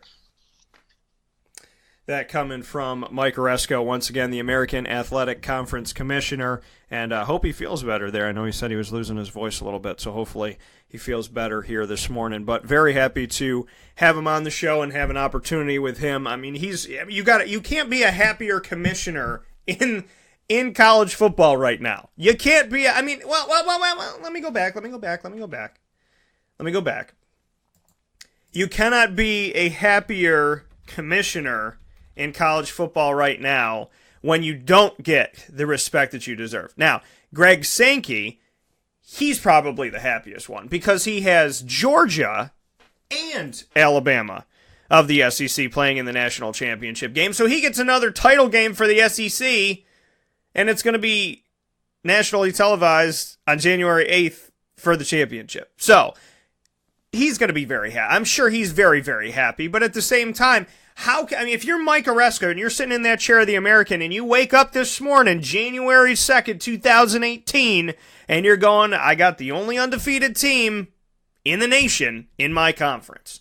And they just beat the SEC's Auburn, who defeated the two SEC teams that are playing for the national championship. So, hello, and they did it with Scott Frost coming back. They overcame the mental side of the game. They overcame the physical side of the game. They overcame the overabundance of people saying they don't deserve to be there side of the game. Shaquem Griffin plays with one hand, folks. One hand. If anybody in this world could tell you to never give up on your dreams, there's nobody better than Mr. Griffin, because when he gets on the field, he's not the guy that's playing without something. He's not the guy that's playing with a disability. He's not the guy that's saying, please feel bad for me, and please give me this, and please give me that, and please understand this. He's not asking for anything. He's sacking quarterbacks, he's attacking the ball, he's grabbing interceptions, and he's laying down the boom, making sure that you know that he's on the field. A man who can make all the excuses in the world makes none of them. If that's anything for you to take into 2018, I don't know anything better than that. I try to be inspirational and motivational, and I look at Shaquem Griffin and I take a step back and I go, listen, if there's anybody in the world that thinks that they can't, look at that man. Look at that man. No excuses, no apologies, no nothing. Go to work. Go to work. The talent is there in the American. The talent is there with UCF. It's a travesty that this conference does not get to play for the national championship. It's a travesty. And I agree with Scott Frost in what he said. They were trying to say this 2-loss team is better than us, but then this 1-loss team, but then this 2-loss team, and this team loses 3 games, they're still better because if you do this. And I'm sorry, but when Auburn played up against UCF, they had 3 losses, did they not? And they were ranked higher in the college football playoff standings. So UCF was the lower seed that just beat the higher seed, and then all the other higher seeds were still better than UCF, even though UCF is undefeated. So, I think it's cute and fun, whimsical, whatever you want to call it, to be like, hey, you guys are national champions too. But you know what the real deal is? Let them play for it. Don't hand them a pennant and say, you can put this up in your gymnasium and say that you're national champion. Let them play for it. Tell me what UCF did wrong. Tell me what they did wrong all year. Tell me what they did wrong. They didn't do anything wrong. Who did they lose to? Who did they back down from? Who did they believe? They lost their head coach 5 seconds after the AAC championship game ended. I was there. He came back, and they won.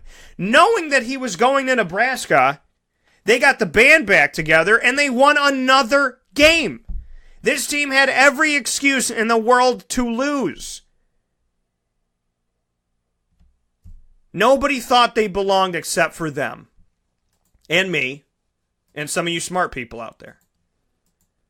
Nobody thought this team belonged, huh? Nobody thought they belonged. Interesting. Well, the team that didn't belong just spanked the team that people thought should play in the college football playoff. Should have been in instead of Alabama because they beat Alabama. So, my head's reeling, but we're going to discuss it. More after this fast break. This is a wake-up call, fast break. The Wildcat Sports Pub in Camillus, New York is located on 3680 Milton Avenue in the Home Depot Plaza. It is your family-friendly sports bar and restaurant. Folks, some sports bars aren't family-friendly. Some family-friendly restaurants are not sports bars. The Wildcat Sports Pub in Camillus, New York is proud to be both. It is that marriage that you've been looking for years. The Wildcat Sports Pub is your home base for your sports bar and restaurant needs, games for the kids, indoor and outdoor activities, and enough things on the menu to come back every single week and get to try something new. They're open Sundays from noon to 8 p.m., Monday through Wednesday, 11 a.m. to 11 p.m., and Thursday through Saturday from 11 a.m. to midnight. For reservations and party information, call 315-487-2222 for the Wildcat family-friendly sports pub and restaurant.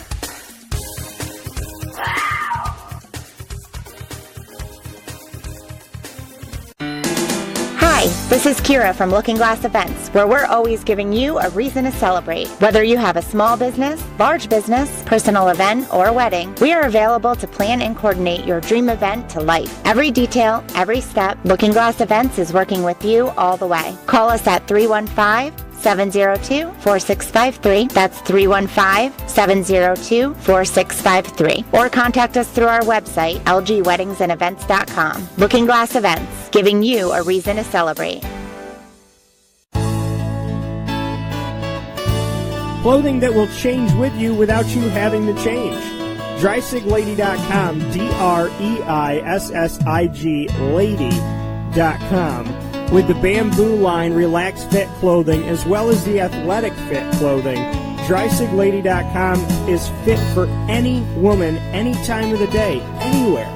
Whatever you're doing, whatever your day commands of you, command yourself to feel comfortable in Drysig Lady apparel. DREISSIG Lady.com. For all the women out there, feel good in what you're wearing. And don't feel like you have to constantly change throughout the day. Whether you're a stay-at-home mom, a business owner, going for a jog, going for a meeting, or just relaxing at home, DrySigLady.com is the right fit for you. DREISSIG Lady.com.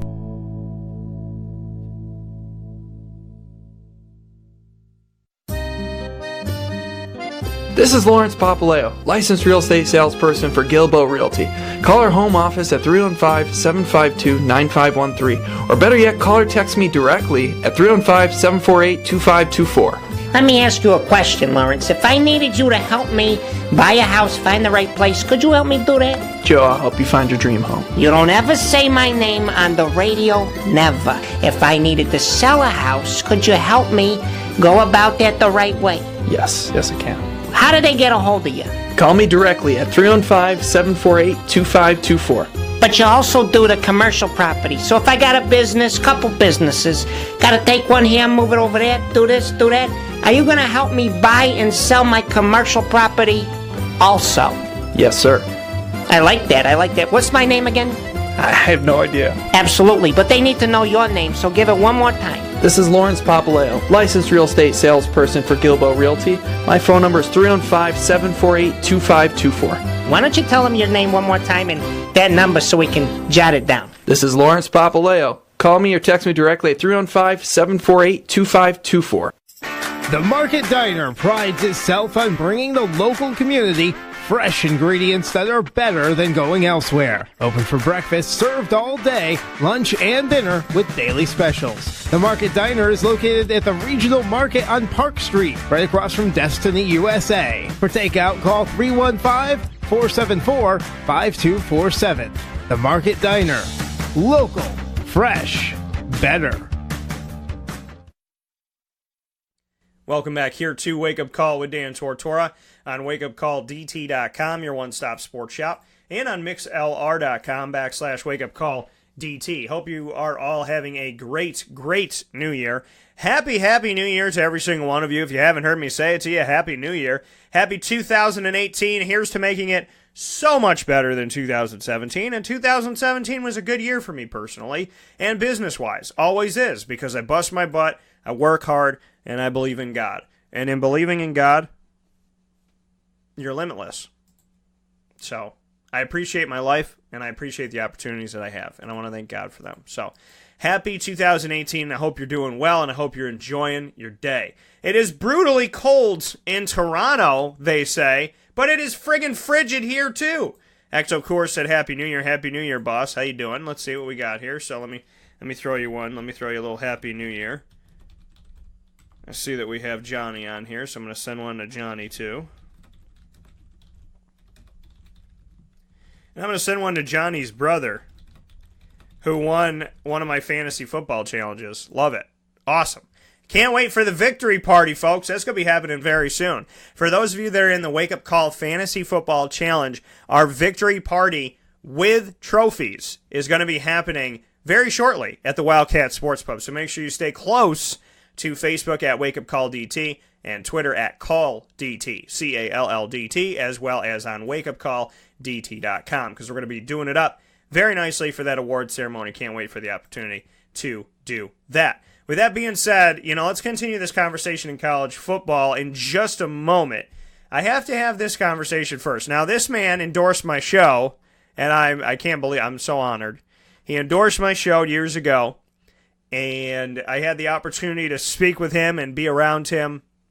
He is the former coach of the Raiders, and it is expected that he will become the new head coach of the Raiders. I didn't think anything was going to take him out of the chair. I didn't think anything was going to take him out of the chair with his quarterback school on ESPN. But John Gruden expected to become the next head coach of the Raiders after they fired Jack Del Rio following the loss to the Chargers this week 17 that just passed. Crazy, crazy, craziness. John Gruden looking to become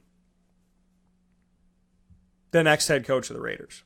I'm going to put up a poll on Twitter right now to see what you all think. So we're going to put it up here right now. If you're not following me on Twitter, follow me on Twitter at CallDT. That's at CALLDT. So we're going to have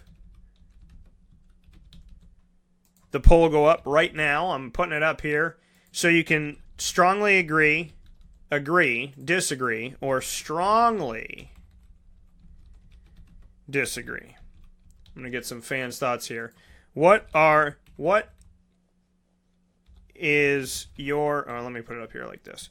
Do you agree, and I'm asking you this listening now, do you agree or disagree with the hiring of John Gruden to be the next head coach of the Raiders, of the Oakland/Las Vegas Raiders? Because let's remember that they are moving to Las Vegas, folks. It's going to happen.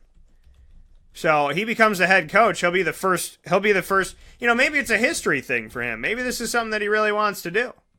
Maybe this is a history moment for John Gruden because, he loves the Raiders. He obviously coached there before. And now he has an opportunity not only to coach the Raiders again, but to coach the Raiders in Las Vegas. So maybe this is a thing for him. Maybe he wants to be a part of being the first coach to ever coach an NFL team in Las Vegas, Nevada. So I just put it up here. Do you agree or disagree with the hiring of John Gruden to be the next head coach of the Oakland/Las Vegas Raiders? You could strongly agree, disagree, or strongly disagree. The poll is up, and I want to see what you all think. Now, I put up some polls for college football, and we're going to discuss the college football playoff semis in just a minute, but I want to get to some of the poll questions because you still have some time to vote. So make sure if you haven't voted that you vote right now. And you could do that on Twitter at CallDT. Once again, if you're not following me, make sure you follow at Call, CALLDT on Twitter. UCF of the ACC defeating Auburn of the SEC aided you in respecting UCF moving forward, yes or no? 22% of you, yes, this game did help me to respect UCF. 22% of you said, no, this game did not. And 56% of you said, I already respected UCF.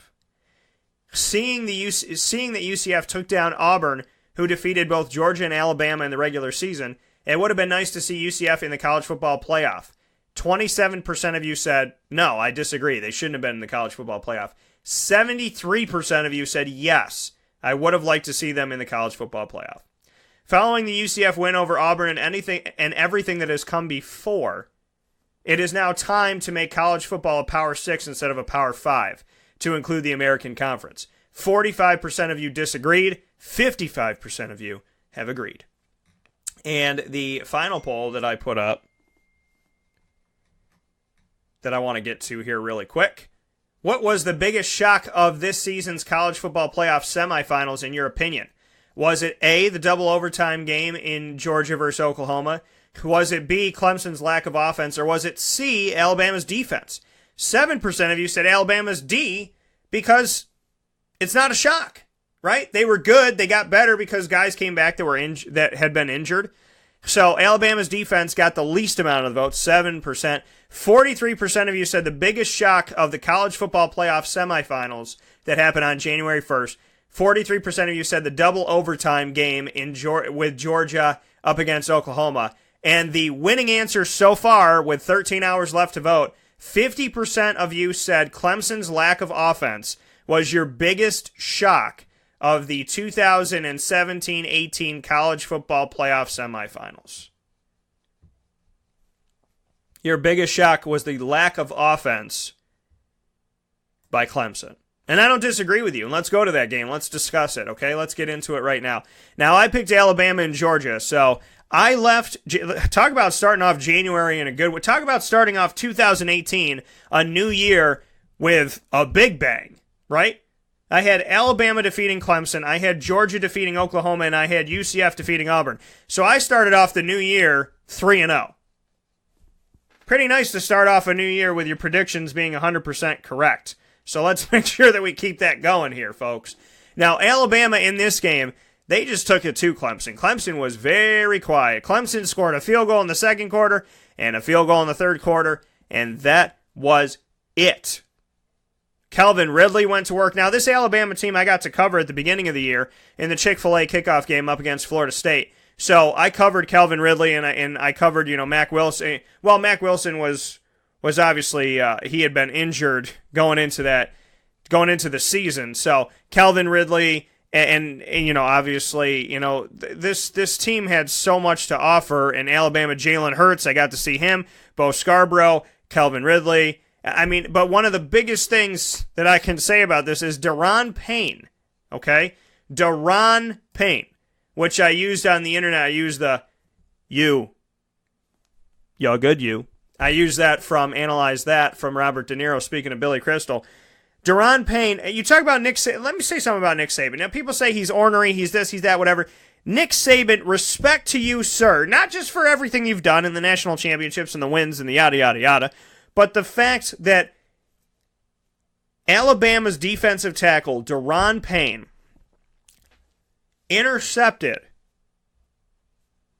the ball from Kelly Bryant of Clemson. And after he intercepts the ball from Kelly Bryant, they get close to the goal line, and Nick Saban puts Daron Payne out there in an offensive play to get him the ball to score a touchdown on the possession that he gave to Alabama from his interception. What other coach in America is saying to the guy that got the interception for them, why don't you go out there? Why don't you go out there and finish this thing?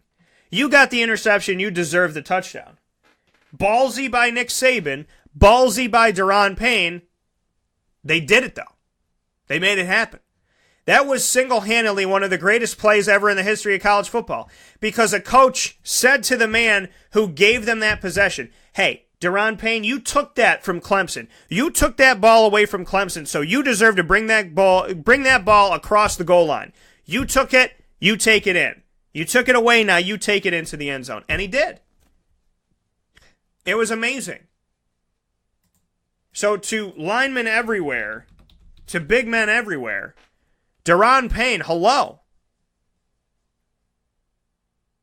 308 pounds, 6'2", Daron Payne scored a touchdown over Clemson. Now, I picked Alabama in this game, and you heard a little bit earlier on the show on Wake Up Call with Dan Tortora in the morning menu, proudly presented by the Market Diner, 2100 Park Street in Syracuse, New York, in the regional market across from Destiny USA, and the home of the Dan Tortora special Belgian waffle cut in half, filled with bacon, egg, and cheese. My spin on the breakfast sandwich available to you, and now it's third year. It's very hard for me to believe this.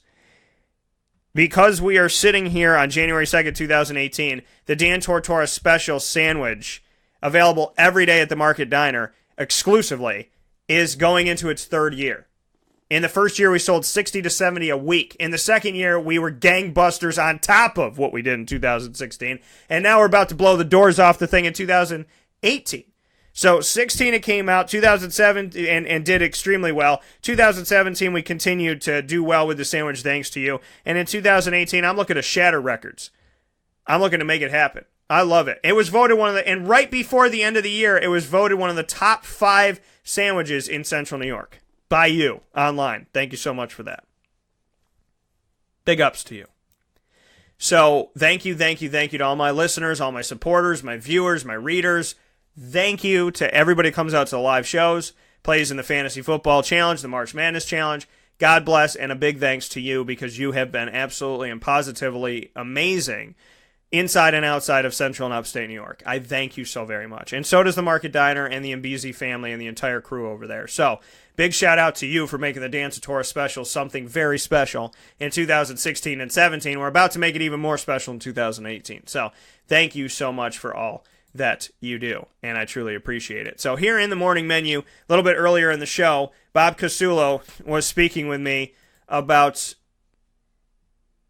Clemson, and he said, I picked Alabama because Clemson lost to Syracuse.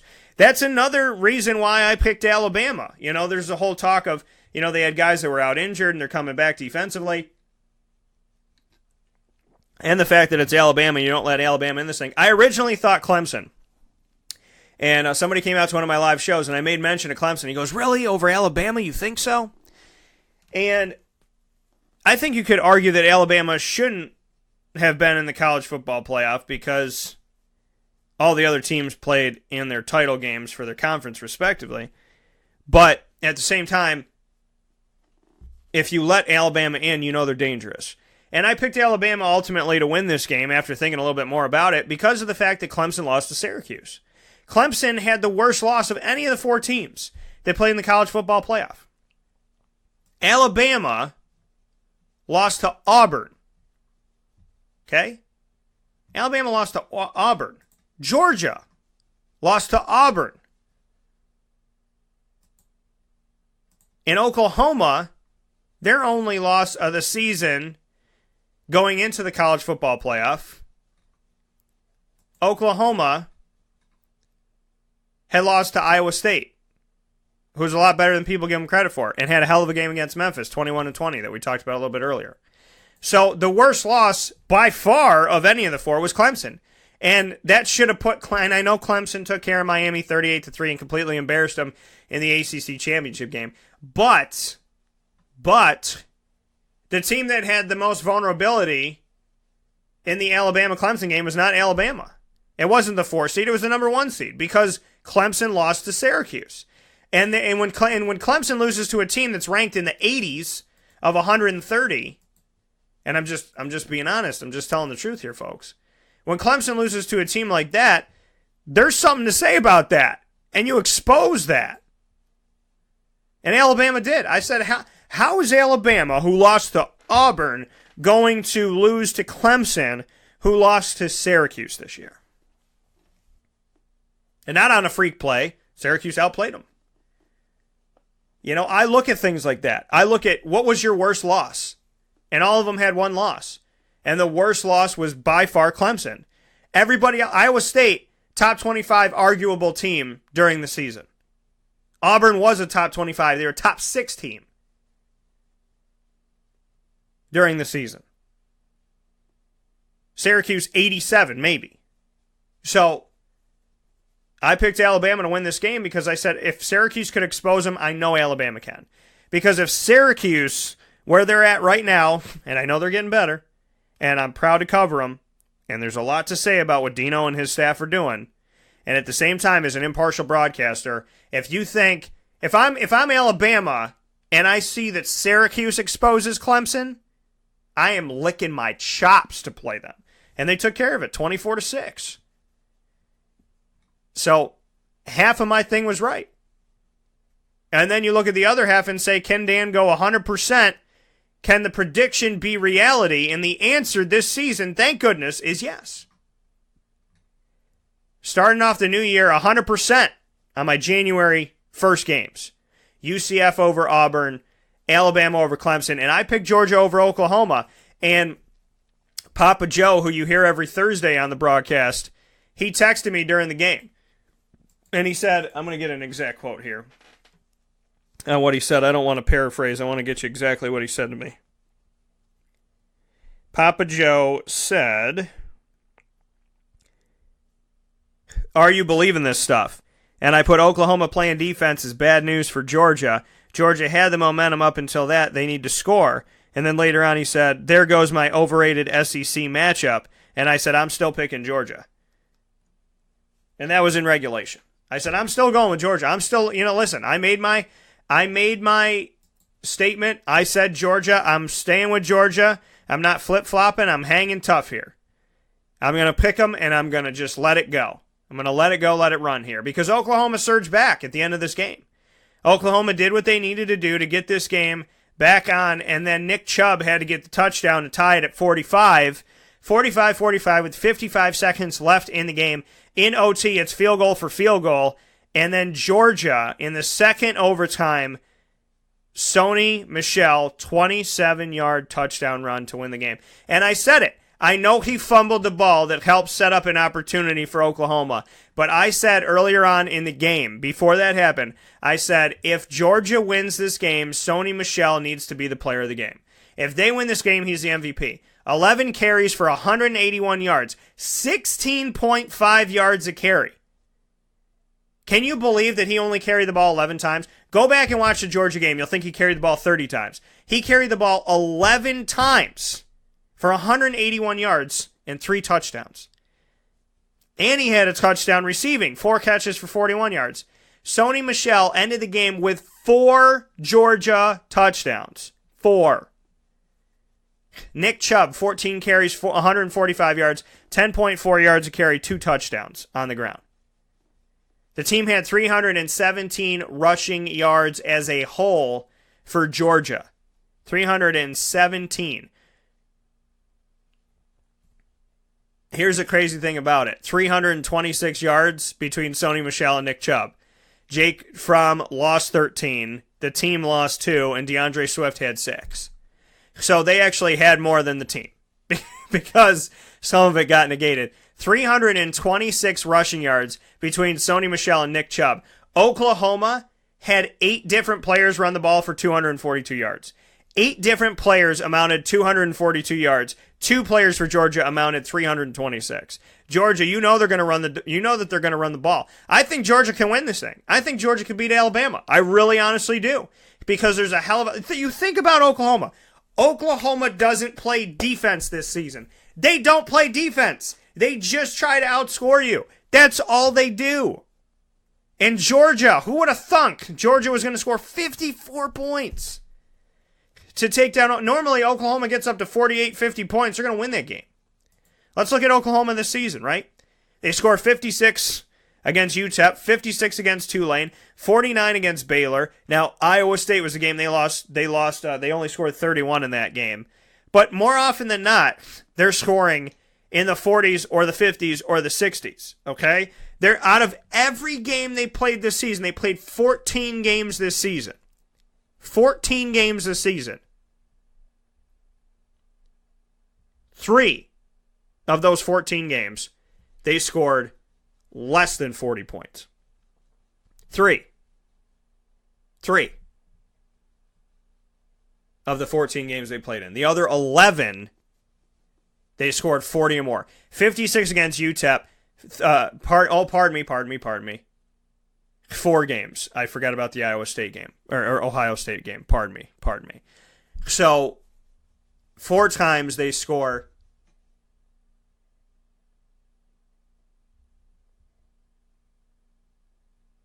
No, I'm right. I'm right. Okay, I'm driving myself insane. So 3 times. Sorry, folks. It was a long vacation. So look at Oklahoma this season. 11 out of 14 times, 11 out of 14 games this season, they score 40 or more points. They scored 56 against UTEP, 31 against Ohio State in a win, 56 against Tulane, 49 against Baylor, 31 in a loss to Iowa State, 29 against Texas, then 42 against Kansas State, 49 against Texas Tech, 62 against Oklahoma State, 38, well, that was the one, so I was right. So it was 10 times out of 14 they scored 40 or more. They had 38 against Texas Christian, TCU, 41 against Kansas, 59 against West Virginia, and 41 when they faced TCU again. And then they lost against Georgia yesterday and scored 48 points. This team, more often than not, and now I can finally say that I got it right here now that I had to look at it 100 times, and 10 times out of 14 games, 10 times they score 40 or more points. Every other time they scored 40 or more, they won. Every other time. Every game they scored 40 or more points, they won. Nobody could match them. And a lot of times, nobody came close.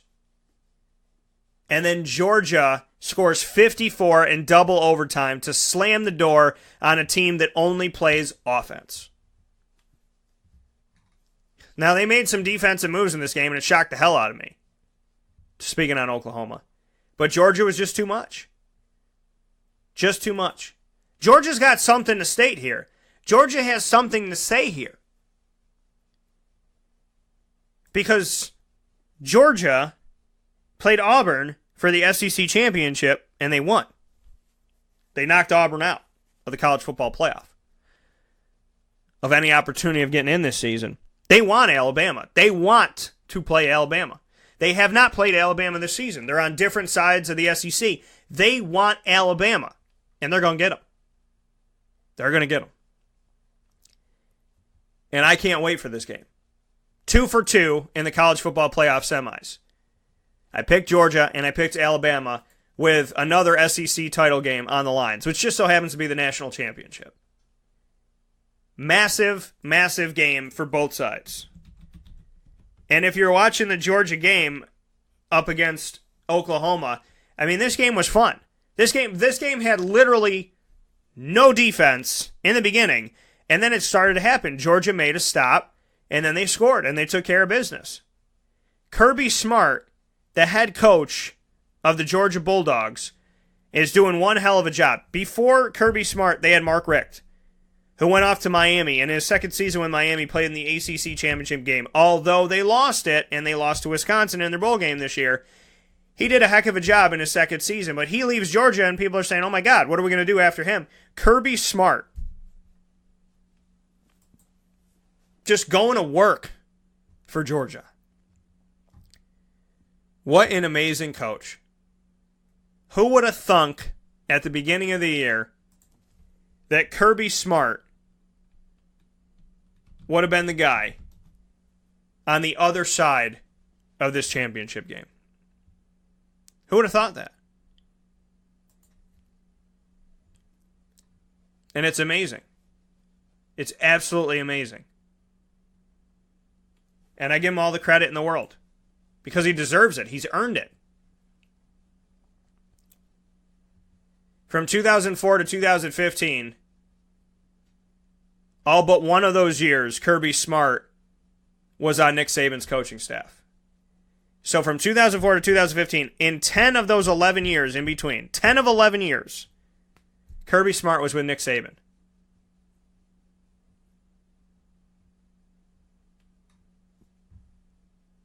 Who better to take down the big bad wolf than somebody that spent so much time with him? I'm ecstatic about this Georgia game. I can't wait for this Georgia-Alabama game. I think Georgia's got way too much offense for Alabama. I think Alabama relies on keeping this game in the 20s. That's what Alabama is. Alabama's not going to score 40, 50 points on you. They just beat an Oklahoma team that's like playing a friggin' pinball machine. It's bang, bang, bang, bang, bang. I mean, it is. Oklahoma is just score after score after score after score after score after score. That's how they play. Or pardon me, Oklahoma. Oklahoma is score after score. Alabama's not that. Oklahoma is just cha-ching, cha-ching, cha-ching, cha-ching, cha-ching. That's how Oklahoma wins games. They just outscore you. Alabama doesn't want to do. Alabama's got to keep it in a certain region. Okay, now they defeated Ole Miss 66-3. Ole Miss wasn't anything this year. They defeated Vanderbilt 59-0. They beat Florida State 24-7. They beat Mercer 56-0. But in those games where they were actually playing some talented teams, Alabama won 24-10 over LSU, 31-24 over Mississippi State. They only scored 14 in a loss to Auburn. They defeated Texas A&M 27-19. The games where they scored 40 or more, they were playing the bottom of the barrel of the SEC, or they were playing teams that they were supposed to annihilate. That Mercer game, how do you even regard that as 56-0? Alabama, when they play against good talent, they stay in that 24, 27, maybe 30 region. That's their sweet spot. That's how they beat you. They score enough points to get to 24, 27, and they buckle down on defense, and they make big-time plays in the game, and they make a big-time interception at the end of the game, and they take you out of it. That's how they do it. Turnovers, especially at the end of the game, and keeping this score within the 20s. That's how Alabama beats you. Well, Georgia's got two running backs, and between the two of them, scored 6 touchdowns for Georgia against Oklahoma. 6 touchdowns. They're bringing the firepower. Alabama has some. Now, don't get me wrong. Alabama's got some firepower. Alabama's got some good players, right? But they don't have the firepower that Georgia has. And I'm picking Georgia to win it all. I'm picking Georgia to win this college football playoff national championship on Monday, January 8th. That's what I'm doing. We'll take a step aside for a fast break, and we'll be back to wrap up the show with Ingredients to Success, proudly brought to you by Utica Pizza Company. This is a wake-up call, Fast Break. Utica Pizza Company spells family. Your family, my family, their family. The recipes that they have shared with each other throughout the years and have now been so gracious to share them with us. I can sit here and talk with you about all the great things that are on the menu, but we'd be here forever. So let me say this. Utica Pizza Company is second to none. And now you can bring it home with you and you can dine in the restaurant. UticaPizzaCompany.com will give you all the information that you need. And let me say, these Utica greens, they're the best. Utica Pizza Company. Call them and place your order at 315-214-3060.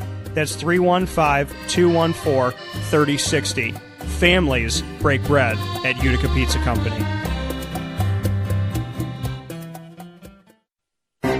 Gear up with the real deal at Dry Sig Apparel. Creating what people are going to see and learn about you before they even meet you. Gear up for what you need for your team, business, or event.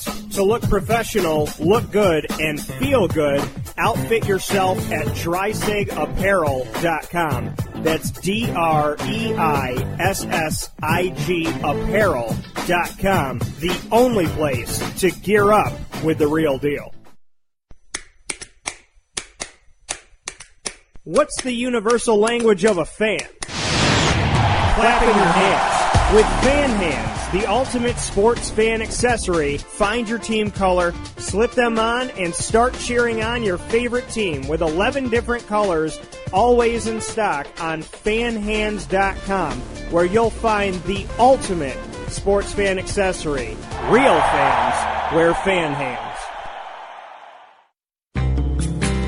The Penn & Trophy Center on 111 East Willow Street in Syracuse, New York, has been making memories for Central New York for over 60 years. It has the trophies for your teams, and when you walk in there, it's so much more than just that. When you walk into the Penn & Trophy Center, you are immersed in the reality that anything can be customized, anything can be engraved, whether it's for your anniversary, your wedding, your bar mitzvah, your birthday party, whatever you want to do with that memory, that watch from grandpa, or that bracelet from mom, or that wedding ring that's been passed down through your family. If you want to get something engraved with a memory to last a lifetime, the Pen and Trophy Center, 111 East Willow Street in Syracuse, New York, where memories are made and where memories last a lifetime.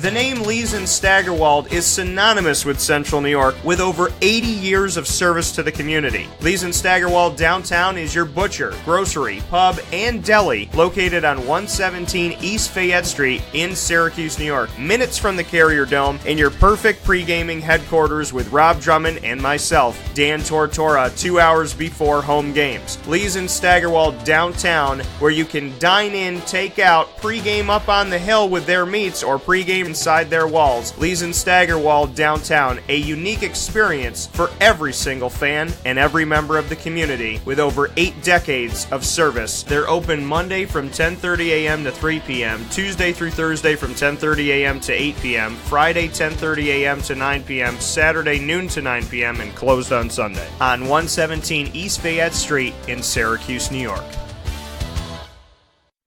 Welcome back here to Wake Up Call with Dan Tortora on wakeupcalldt.com, your one-stop sports shop, and on mixlr.com/wakeupcalldt. Happy to be here with you on the broadcast here every Monday through Friday from 9 a.m. to 11 a.m. Eastern Time. Hope you are having yourselves a very happy new year. Treat yourself right in January of 2018 and in February, March, April, May, June, July, August, September, October, November, December. Make it happen, folks. And in August, make sure you buy your tickets right now. You don't want to wait until August. You got to do it now because while supplies last, I have my tickets to the CNY Pop Festival. You don't want to miss this. It's something that's never been done before the way that we're doing it, okay? This is just as much a food festival as it is a sports festival and an entertainment festival.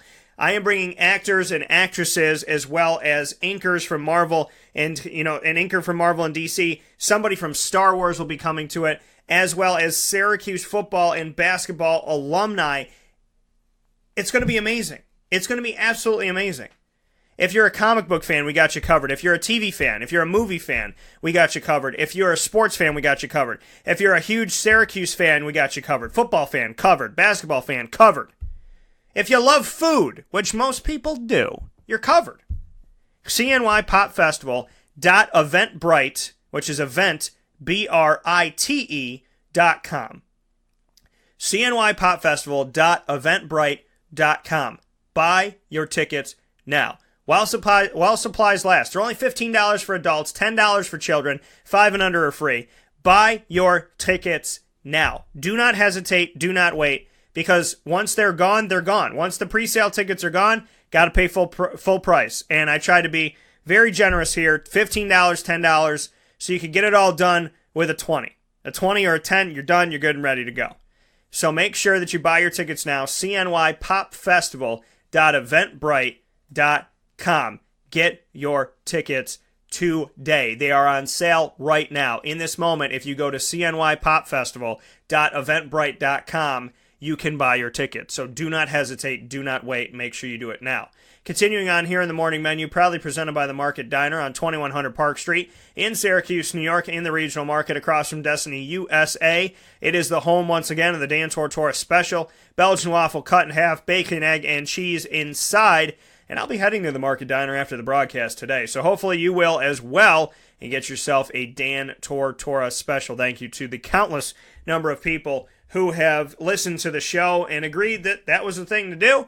They went out and got themselves a Dan Tortora Special and were not disappointed by any stretch of the imagination. Thank you so much. And thank you to the Market Diner for all that you do.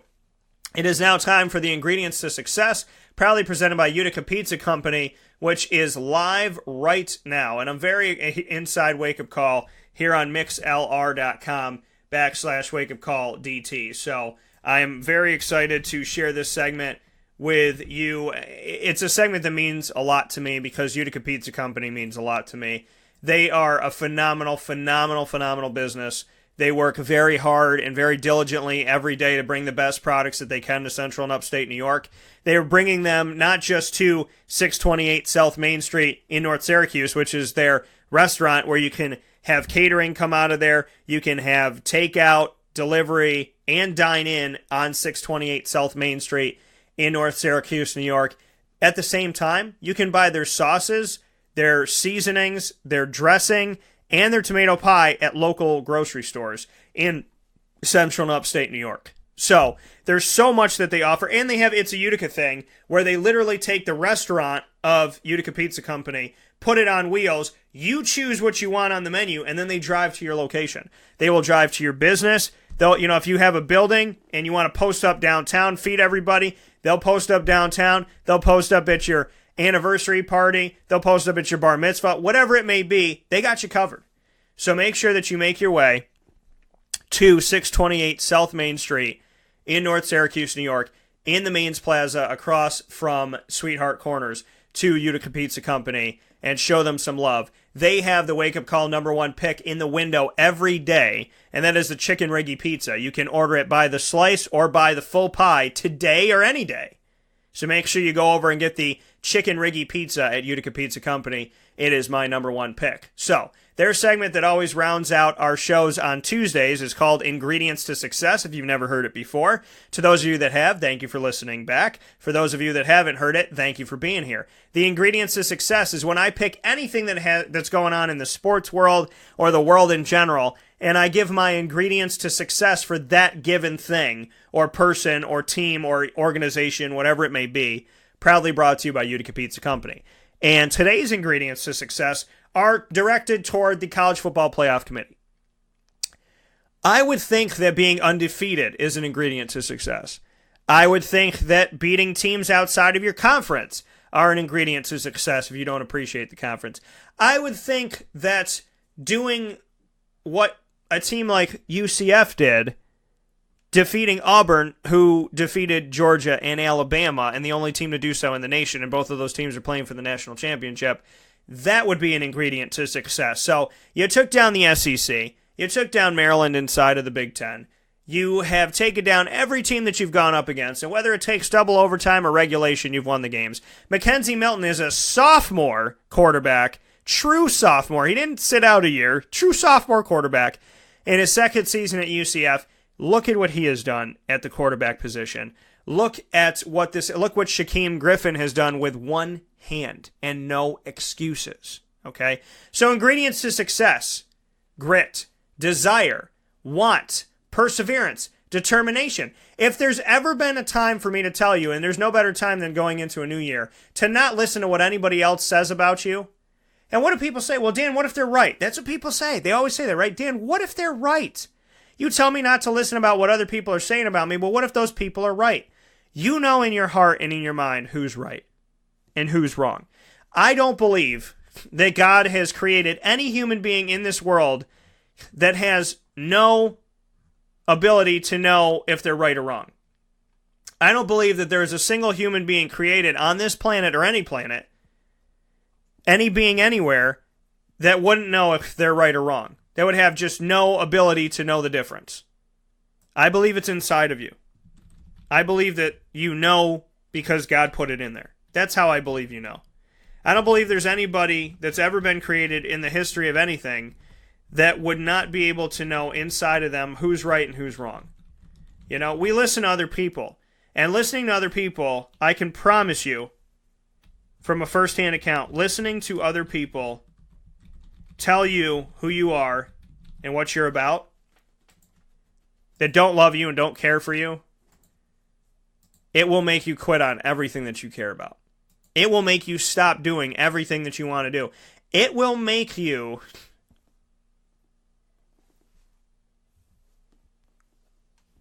believe that you can't achieve anything in this world.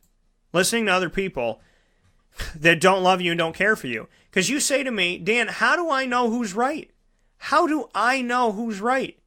How do I know if it's me or if it's the guy down the street that's telling me to stop singing, to stop playing my drums, to stop trying to be a doctor? My father was told by one of his teachers in college that he should think of another profession because he will never be a lawyer. My dad's worked in a law office since he was 18. He just turned 63.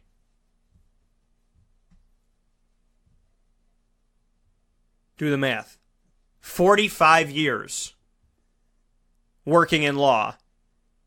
And his teacher looked him in the eye at the college that he paid to go to and said, you need to choose another profession because you're not going to cut it in this one.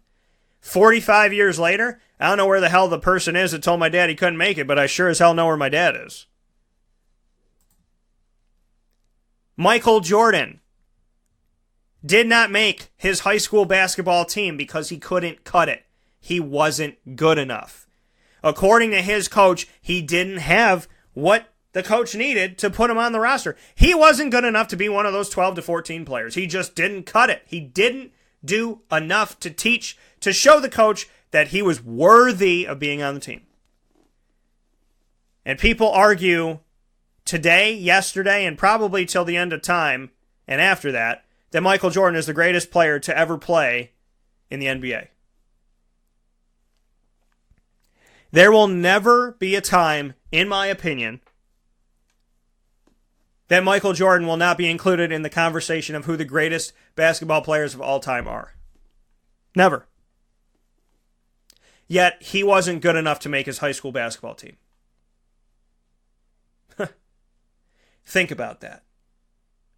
Think about that.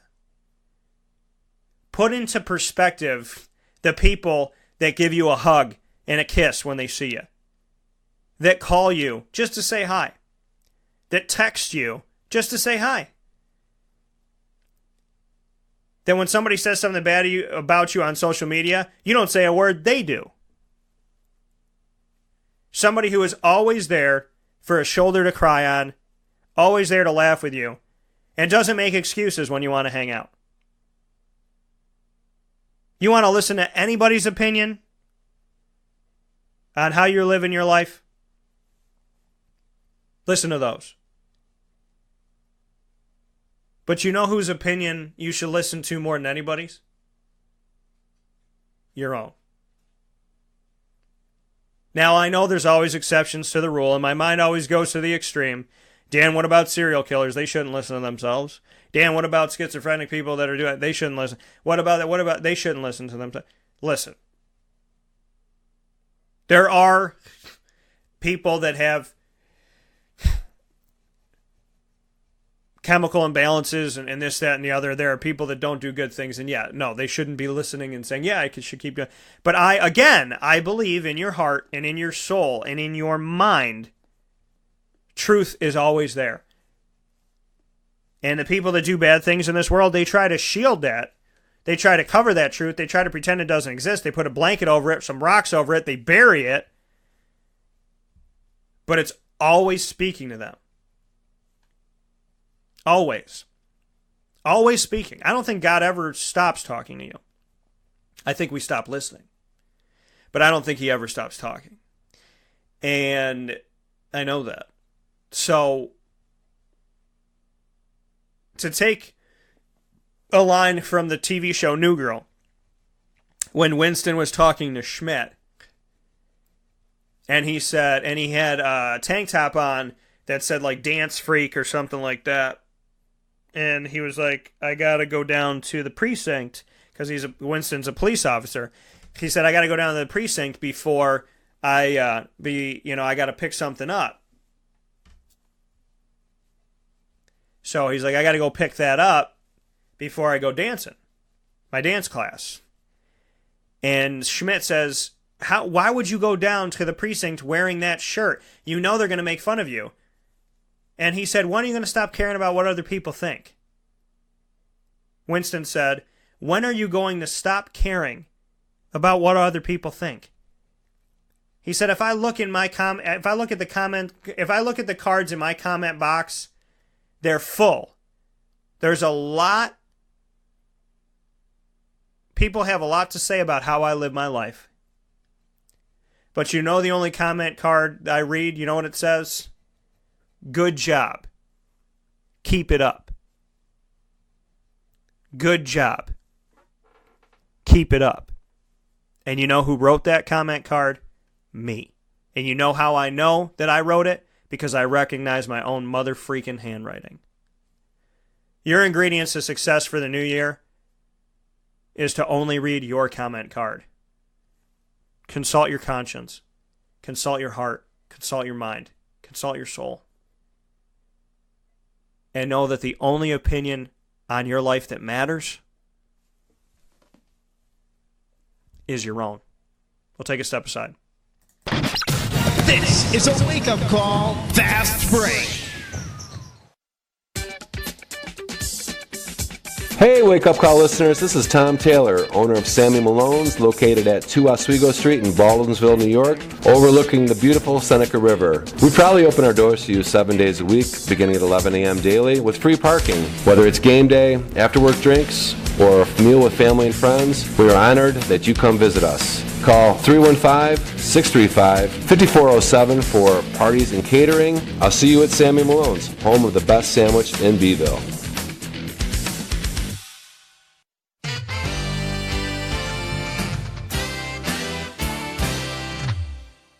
Hi, this is Domenico Vitali, owner of Giovanni's Formal Wear, where you look great and feel even better with our renowned tailoring and alteration services on any suit or any tuxedo from anywhere. Call 315-455-8729. That's 315-455-8729. Stop in locally on Route 11 in North Syracuse, next to the Ponderosa Plaza, where you can choose your style, get fitted, and tailored, all at Giovanni's Formal Wear.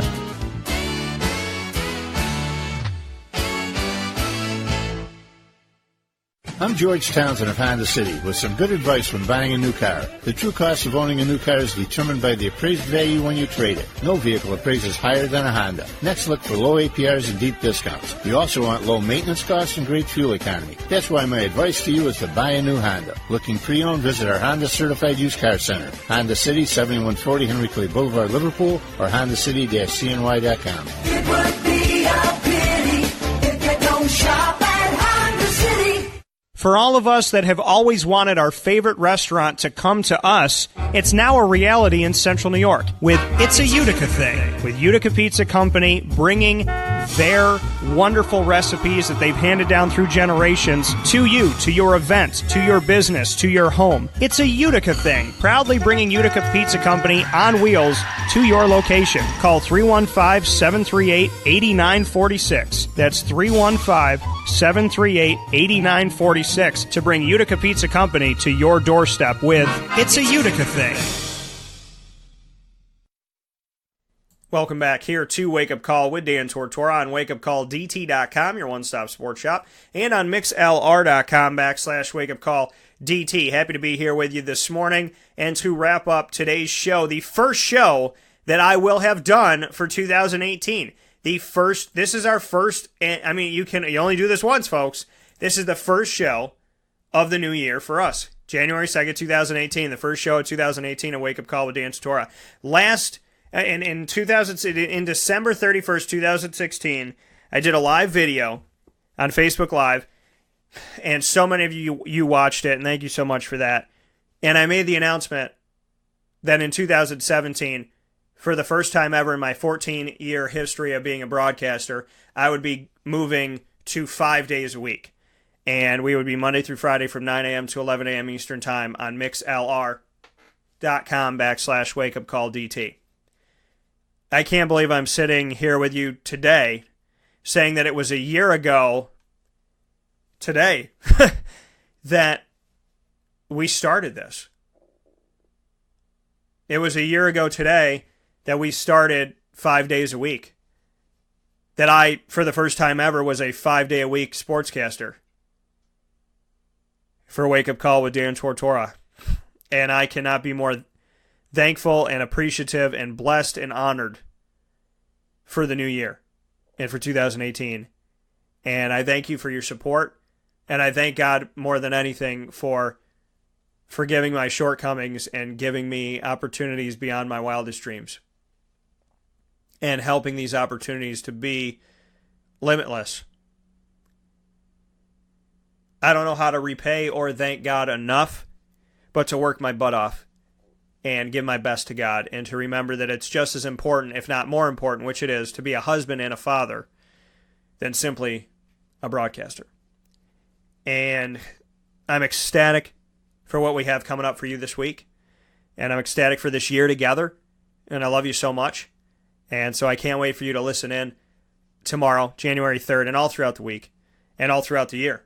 Let's make 2018 another record-breaking, record-setting year. Let's make 2018 another year about God, as it should be every year. And let's make 2018 a year of positivity, happiness, heart, perseverance, determination, your mind and your heart working together and not against one another. To make it a year of soul-searching, soul-enriching, and soul-finding. Make it another year of high self-esteem and self-worth. To make it a year of happiness, laughter, joy. To make it a year of setting goals and reaching them. To make it a year of not just having dreams, but making them a reality.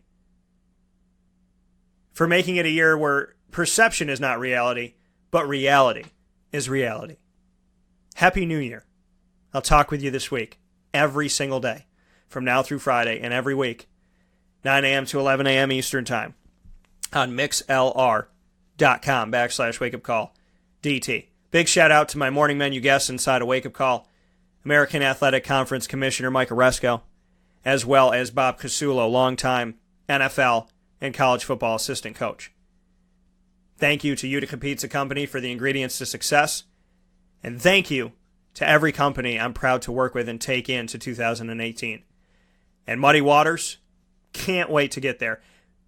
3 days after Christmas, I was like, who's going to show up to play game show night? Are people even going to come out? It's 4 degrees outside, and it's a couple days after Christmas. And not only did you guys show up, but we got a new team that came in. So a big shout out to Muddy Waters and what we're building at Muddy Waters with game show night. Family Feud meets Pictionary every Thursday night at 7 p.m. on 2 Oswego Street in Baldwinsville, New York. We'll see you there. God bless, and I'll talk to you soon. And by the way, I have a huge announcement on what we're going to be doing at Sammy Malone's this year, so make sure that you're paying very close attention to Facebook at Wake Up Call DT, Twitter at Call DT, and Instagram at Wake Up Call _DT. I'll talk to you soon.